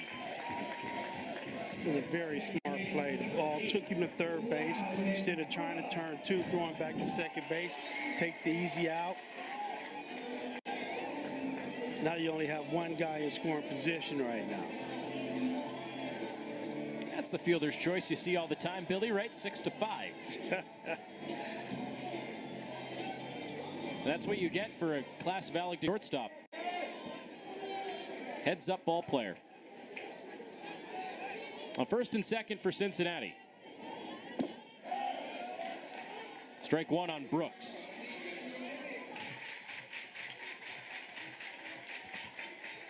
Cincinnati within a pair now.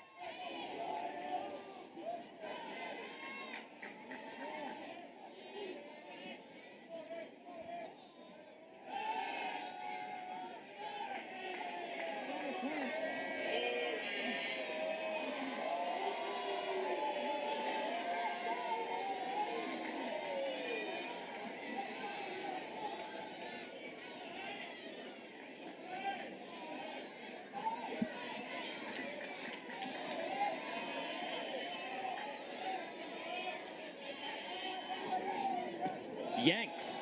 Good catch by Carmichael. He tried to sell it that it went to the backstop. That's a really good stop behind the plate. That's what I'm saying. The game of baseball, catchers do not get enough credit. I mean, you have to know what every one of your pitchers throwing, and you have some guys that are a little wild, and to be able to catch that ball he just caught right there, that was just an amazing job behind the plate. Not to mention the wear and tear, the toll on the body, especially for a guy like Carmichael. I mean, he's not only catching, he's hitting 367. It's impressive. Yes, it is. Carmichael saying his pitch calm is out.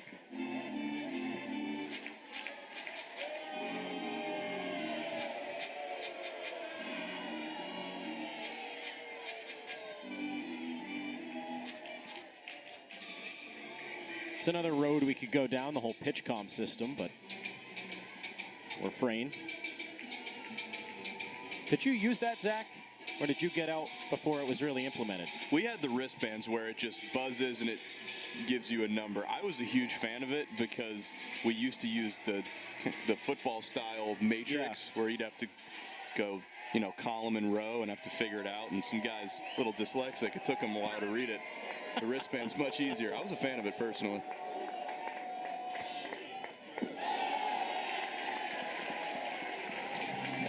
Evan Shawver, pitcher in the Rockies organization, he'd be out there for about 5 seconds every pitch trying to look for that number, and then He's lucky there was no pitch count when he was pitch clock when he was pitching. And then either way, he would just blow it by the guy anyway because it was Evan Shawver. That's why he's in the Rocky system. That's right.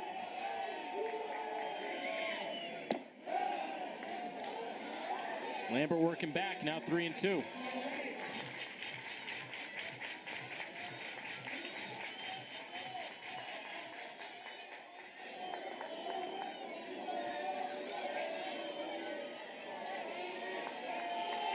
Payoff pitch from Lambert.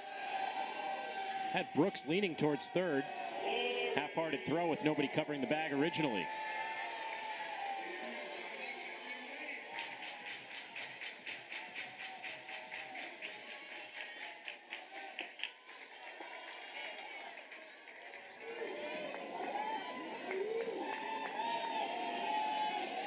Here's the 3-2. Brooks fouls it off.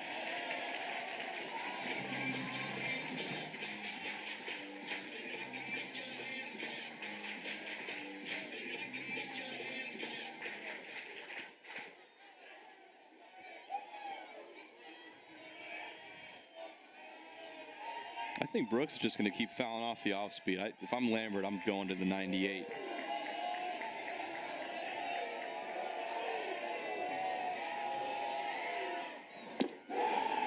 Got him.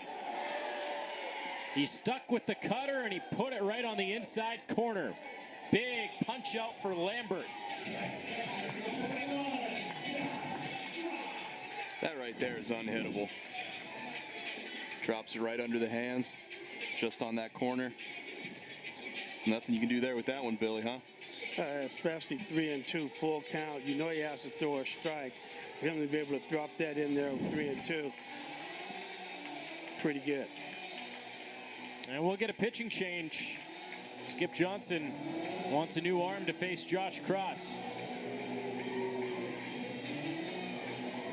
Oh, Malachi Witherspoon had been warming up, and it is going to be the sophomore coming into the game.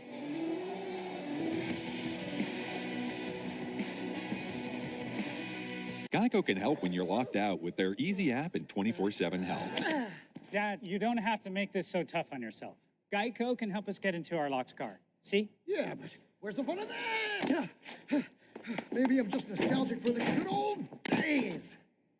Before we had Geico's great coverage in 24. Got a strikeout and a double play to retire the side. And he struck out Josh Cross, the man he will face with 2 on and 2 out in this 8th.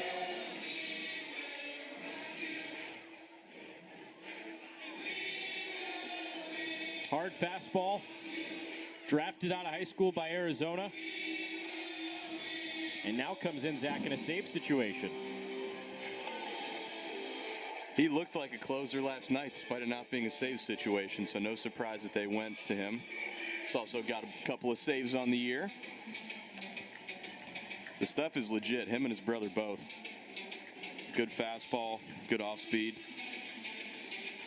This is a very, very talented Oklahoma team, top to bottom, hitters and pitchers. Skip Johnson told us leading into this series that the Witherspoons are special arms. And both showed it yesterday. Malachi is the team leader in saves for an Oklahoma team that only has 5 saves as a staff. Malachi has 3. When you're scoring as many runs as Oklahoma's doing, you're not going to have too many save opportunities. Yeah, it's a good problem to have, right? Yes. So with Cross coming up here, Zach, if you're Malachi Witherspoon, how do you attack him? It just seems like with Cross, he hits anything that's over the heart of the plate. You got to just execute your pitches here, whether it's fastballs on the black and then good off speed off of that. Malachi Witherspoon's got some really good stuff, so he needs to just trust his stuff right here.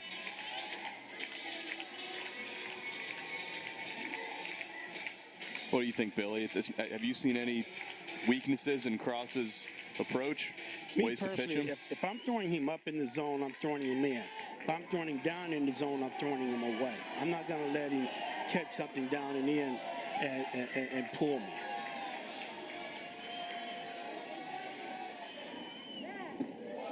So just like right there, down and away. Yes. Down and away, up and in.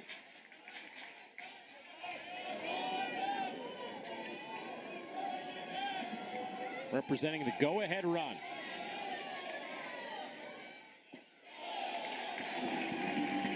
Landon Vitterick at second. Carrington Cross at first. He represents the tying run, so good speed out there. 2 outs, ball to the gap. Could tie the game.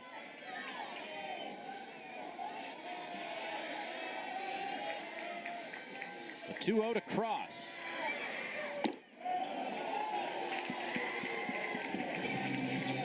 Almost feels like they're unintentionally, intentionally pitching around him. Threw him 3 straight curveballs.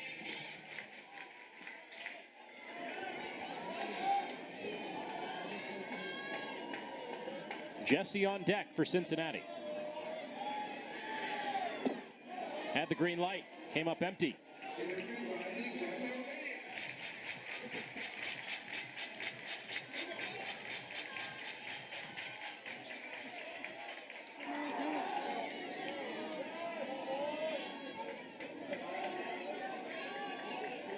Three and one. Witherspoon ready. He deals. All loaded up.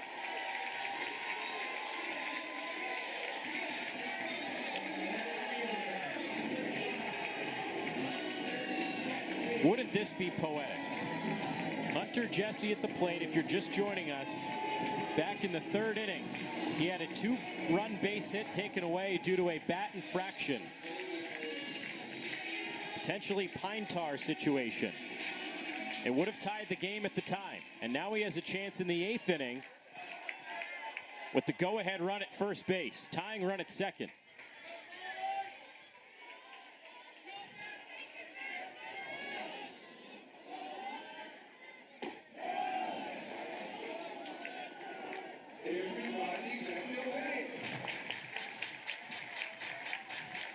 It's like the baseball gods made this matchup happen.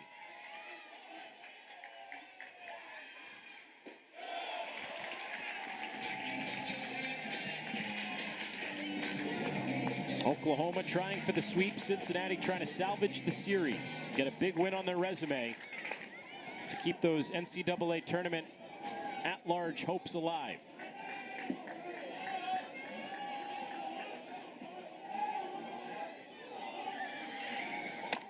Off the hands, a little flare. Tough play for Willits. He's made a lot of them this weekend, and he's made another one in the 8th. What a huge play by the freshman to strand the bases loaded. That's an outstanding play. This kid, he can just flat out play the game of baseball. Here we go with another meeting. See, Billy, you were onto this early. It almost cracks you up. It's almost like you're admitting that you maybe made a mistake on the call. Exactly. I don't understand this. You know, he might have been safe. He might have been out. But why do you have to meet and then run into the back? If they ask you to check it, just run in and check it. Add that to the email to the commissioner. You got 2 laundry lists worth now. I mean, what a great play by Willits. The spin on the ball, throwing on the run, had to get rid of it.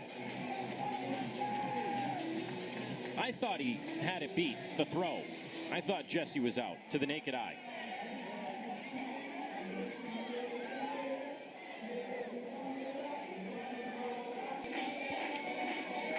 So that's going to be an infield hit based on that angle right there. Should be a rather quick review.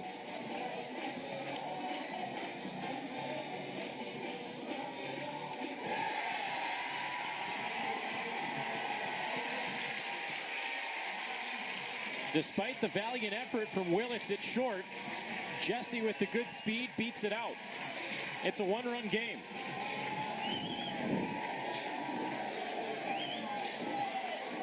Pretty clear when you slow it down frame by frame.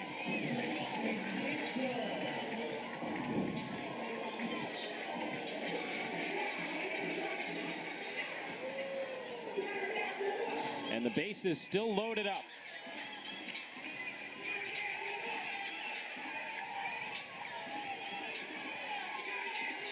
That run charge to Lambert, the inherited runner.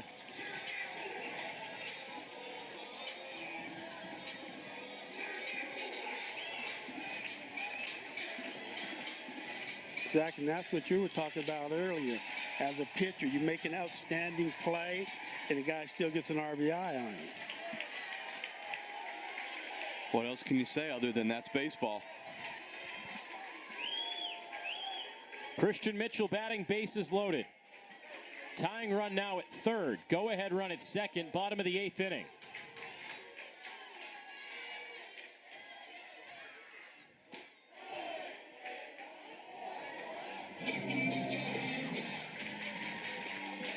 These Oklahoma pitchers are absolutely dotting their fastballs right on the corners. Witherspoon hasn't been able to land the curveball for a strike, though. It's been just fastballs and then curveballs low. That hits him. Cincinnati has come back from 6 down to tie the game.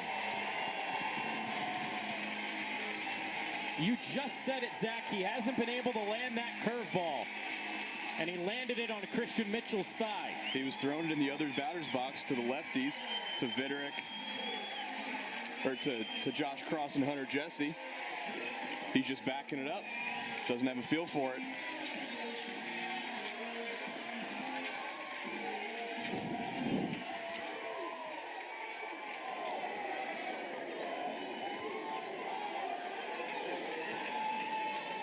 Oklahoma started out in front 1-0, then 2-0, then 3-0, and then they erupted for 3 in the 6th to take a 6-0 lead. And now 3 here in the 8th. Trying for a statement win. They have not beaten a ranked team in 3 years. Strike 1 on Hegeman, the 9th man to bat in this inning.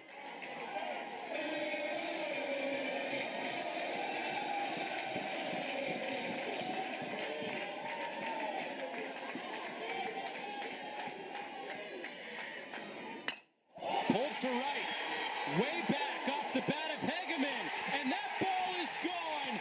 It's a grand slam. His first career home run gives Cincinnati a late lead against number 12 Oklahoma.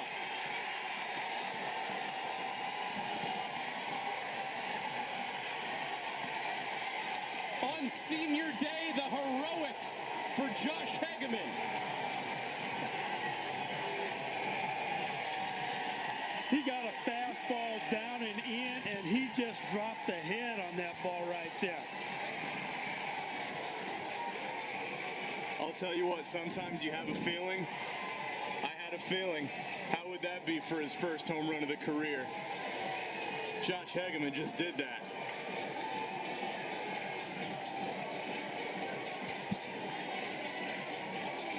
Goodness gracious.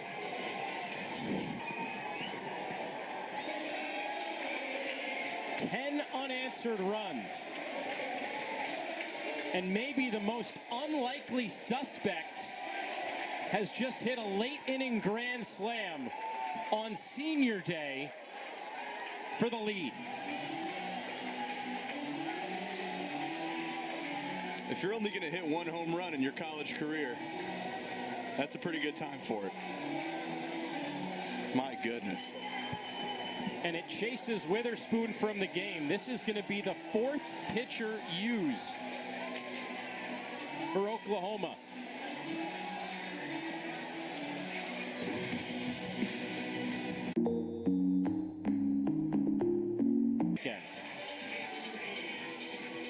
It's just getting everybody ready for this Big 12 tournament. This is how it's going to be every game next week. Very, very exciting. A new pitcher, Dylan Crooks, didn't throw much yesterday. Came in the second game, pitched just 1 inning. Allowed 3 hits in a run. And fires high to Guidry. The Bearcats have batted around in this 8th inning. And it all started with a Cam Guidry leadoff walk. Leadoff walks will haunt. 1-run charge to Lotus this inning, 2 to Lambert, 4 to Witherspoon.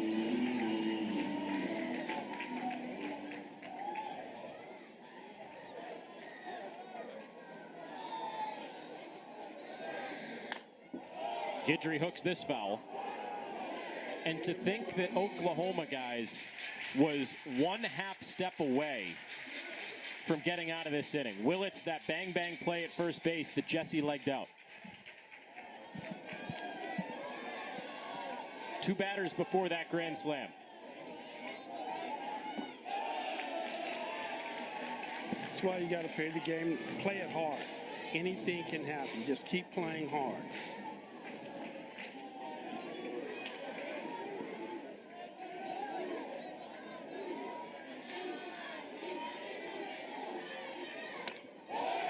Good at bat from Guidry. Well, now in the 9th inning, Oklahoma will have McKenzie, Nicholas, and Pettis. 4, 5, 6 in the order.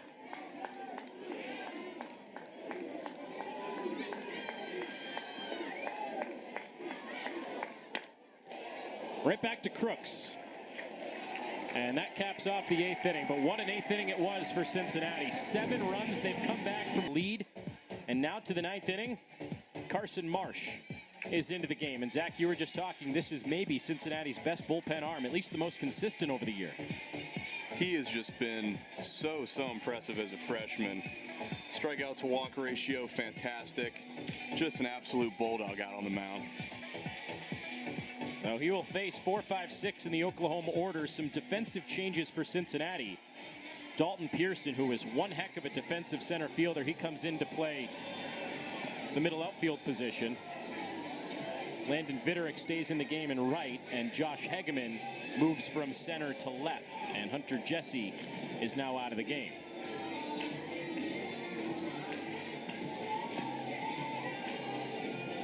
Alec Jones is also in the game defensively behind the plate.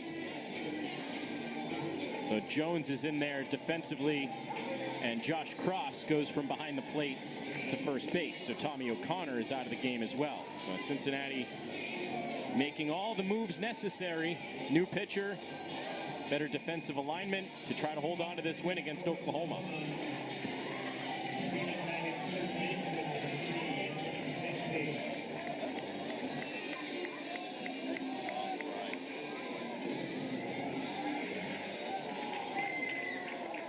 Anthony McKenzie leads it off, top of the 9th inning.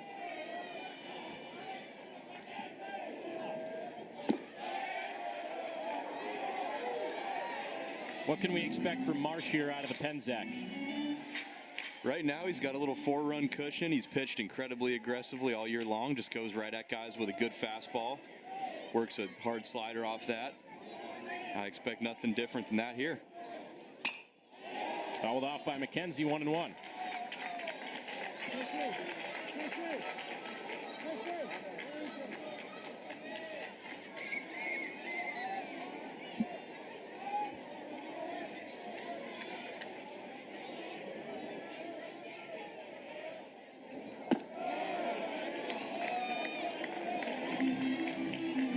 McKenzie today 0 for 4.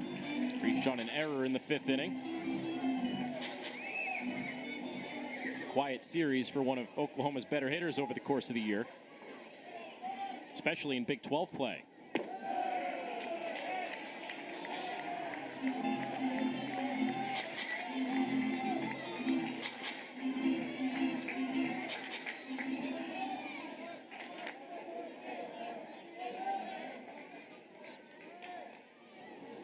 That's up and away.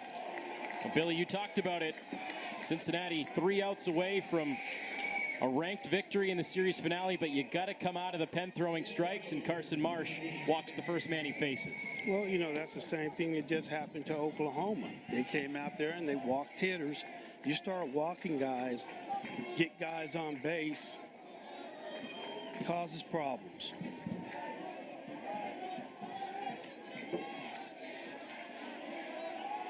Here's Nicholas, still in search of his first hit of the weekend.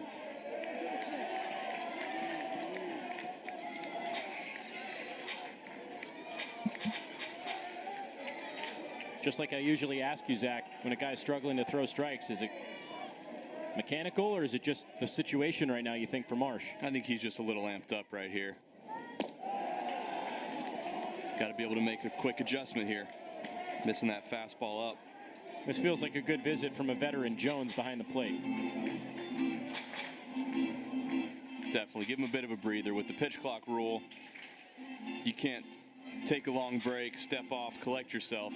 You got to use a visit. Alec Jones, who started his career at Palomar College, then spent 2 years as a first-team selection in the Summit League at Oral Roberts. Second year at Cincinnati, he's a veteran back there, another guy that was honored on Senior Day. And coming on as the defensive replacement in the 9th inning for situations like this.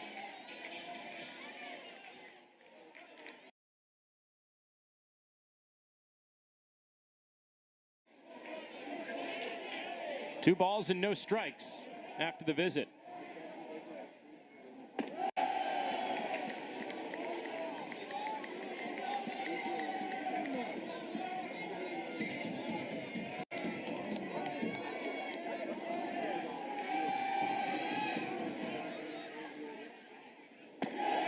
So, Billy, put on that former coach cap of yours.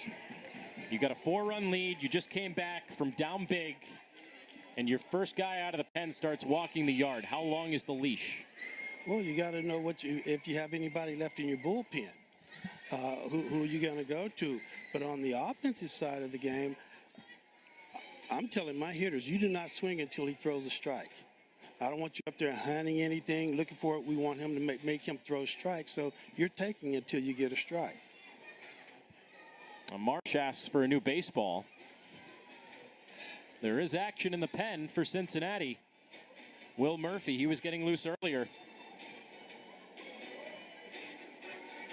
Well, Murphy, just in case.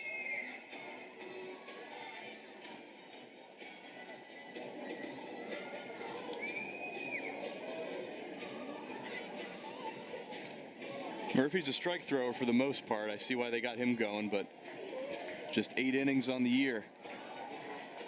This feels like a spot that Carson Marsh has earned to work through. He's got 40 innings as a young freshman. At least this one more batter.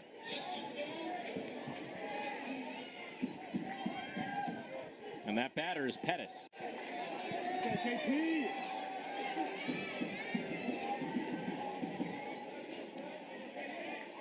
We've highlighted the importance of this series for both teams all weekend. Jordan Bischel has tried to downplay it to an extent, understanding the importance, but not wanting to put that pressure on his guys. But he can certainly feel it, you have to imagine. Maybe you don't feel it when you're down 6-0, but when you tie the game at 6 and then you get a home run from a guy that never hit one before and it's a grand slam, you're pulling out all the stops to win this one. Finally, a strike from Marsh, 1-1.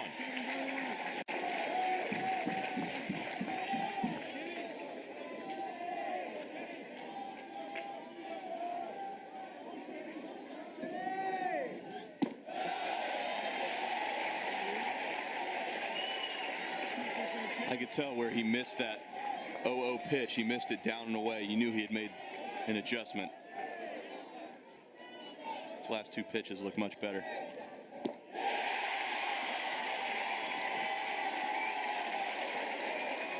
One out in the 9th.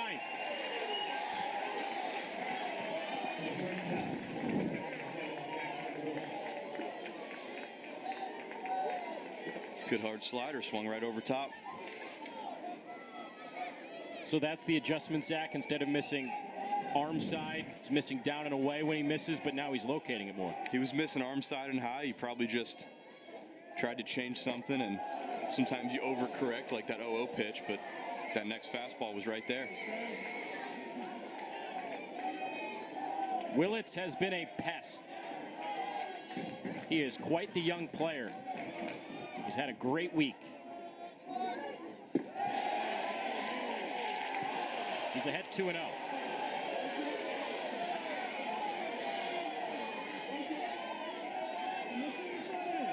Billy, you've talked about intelligent and engaged fans.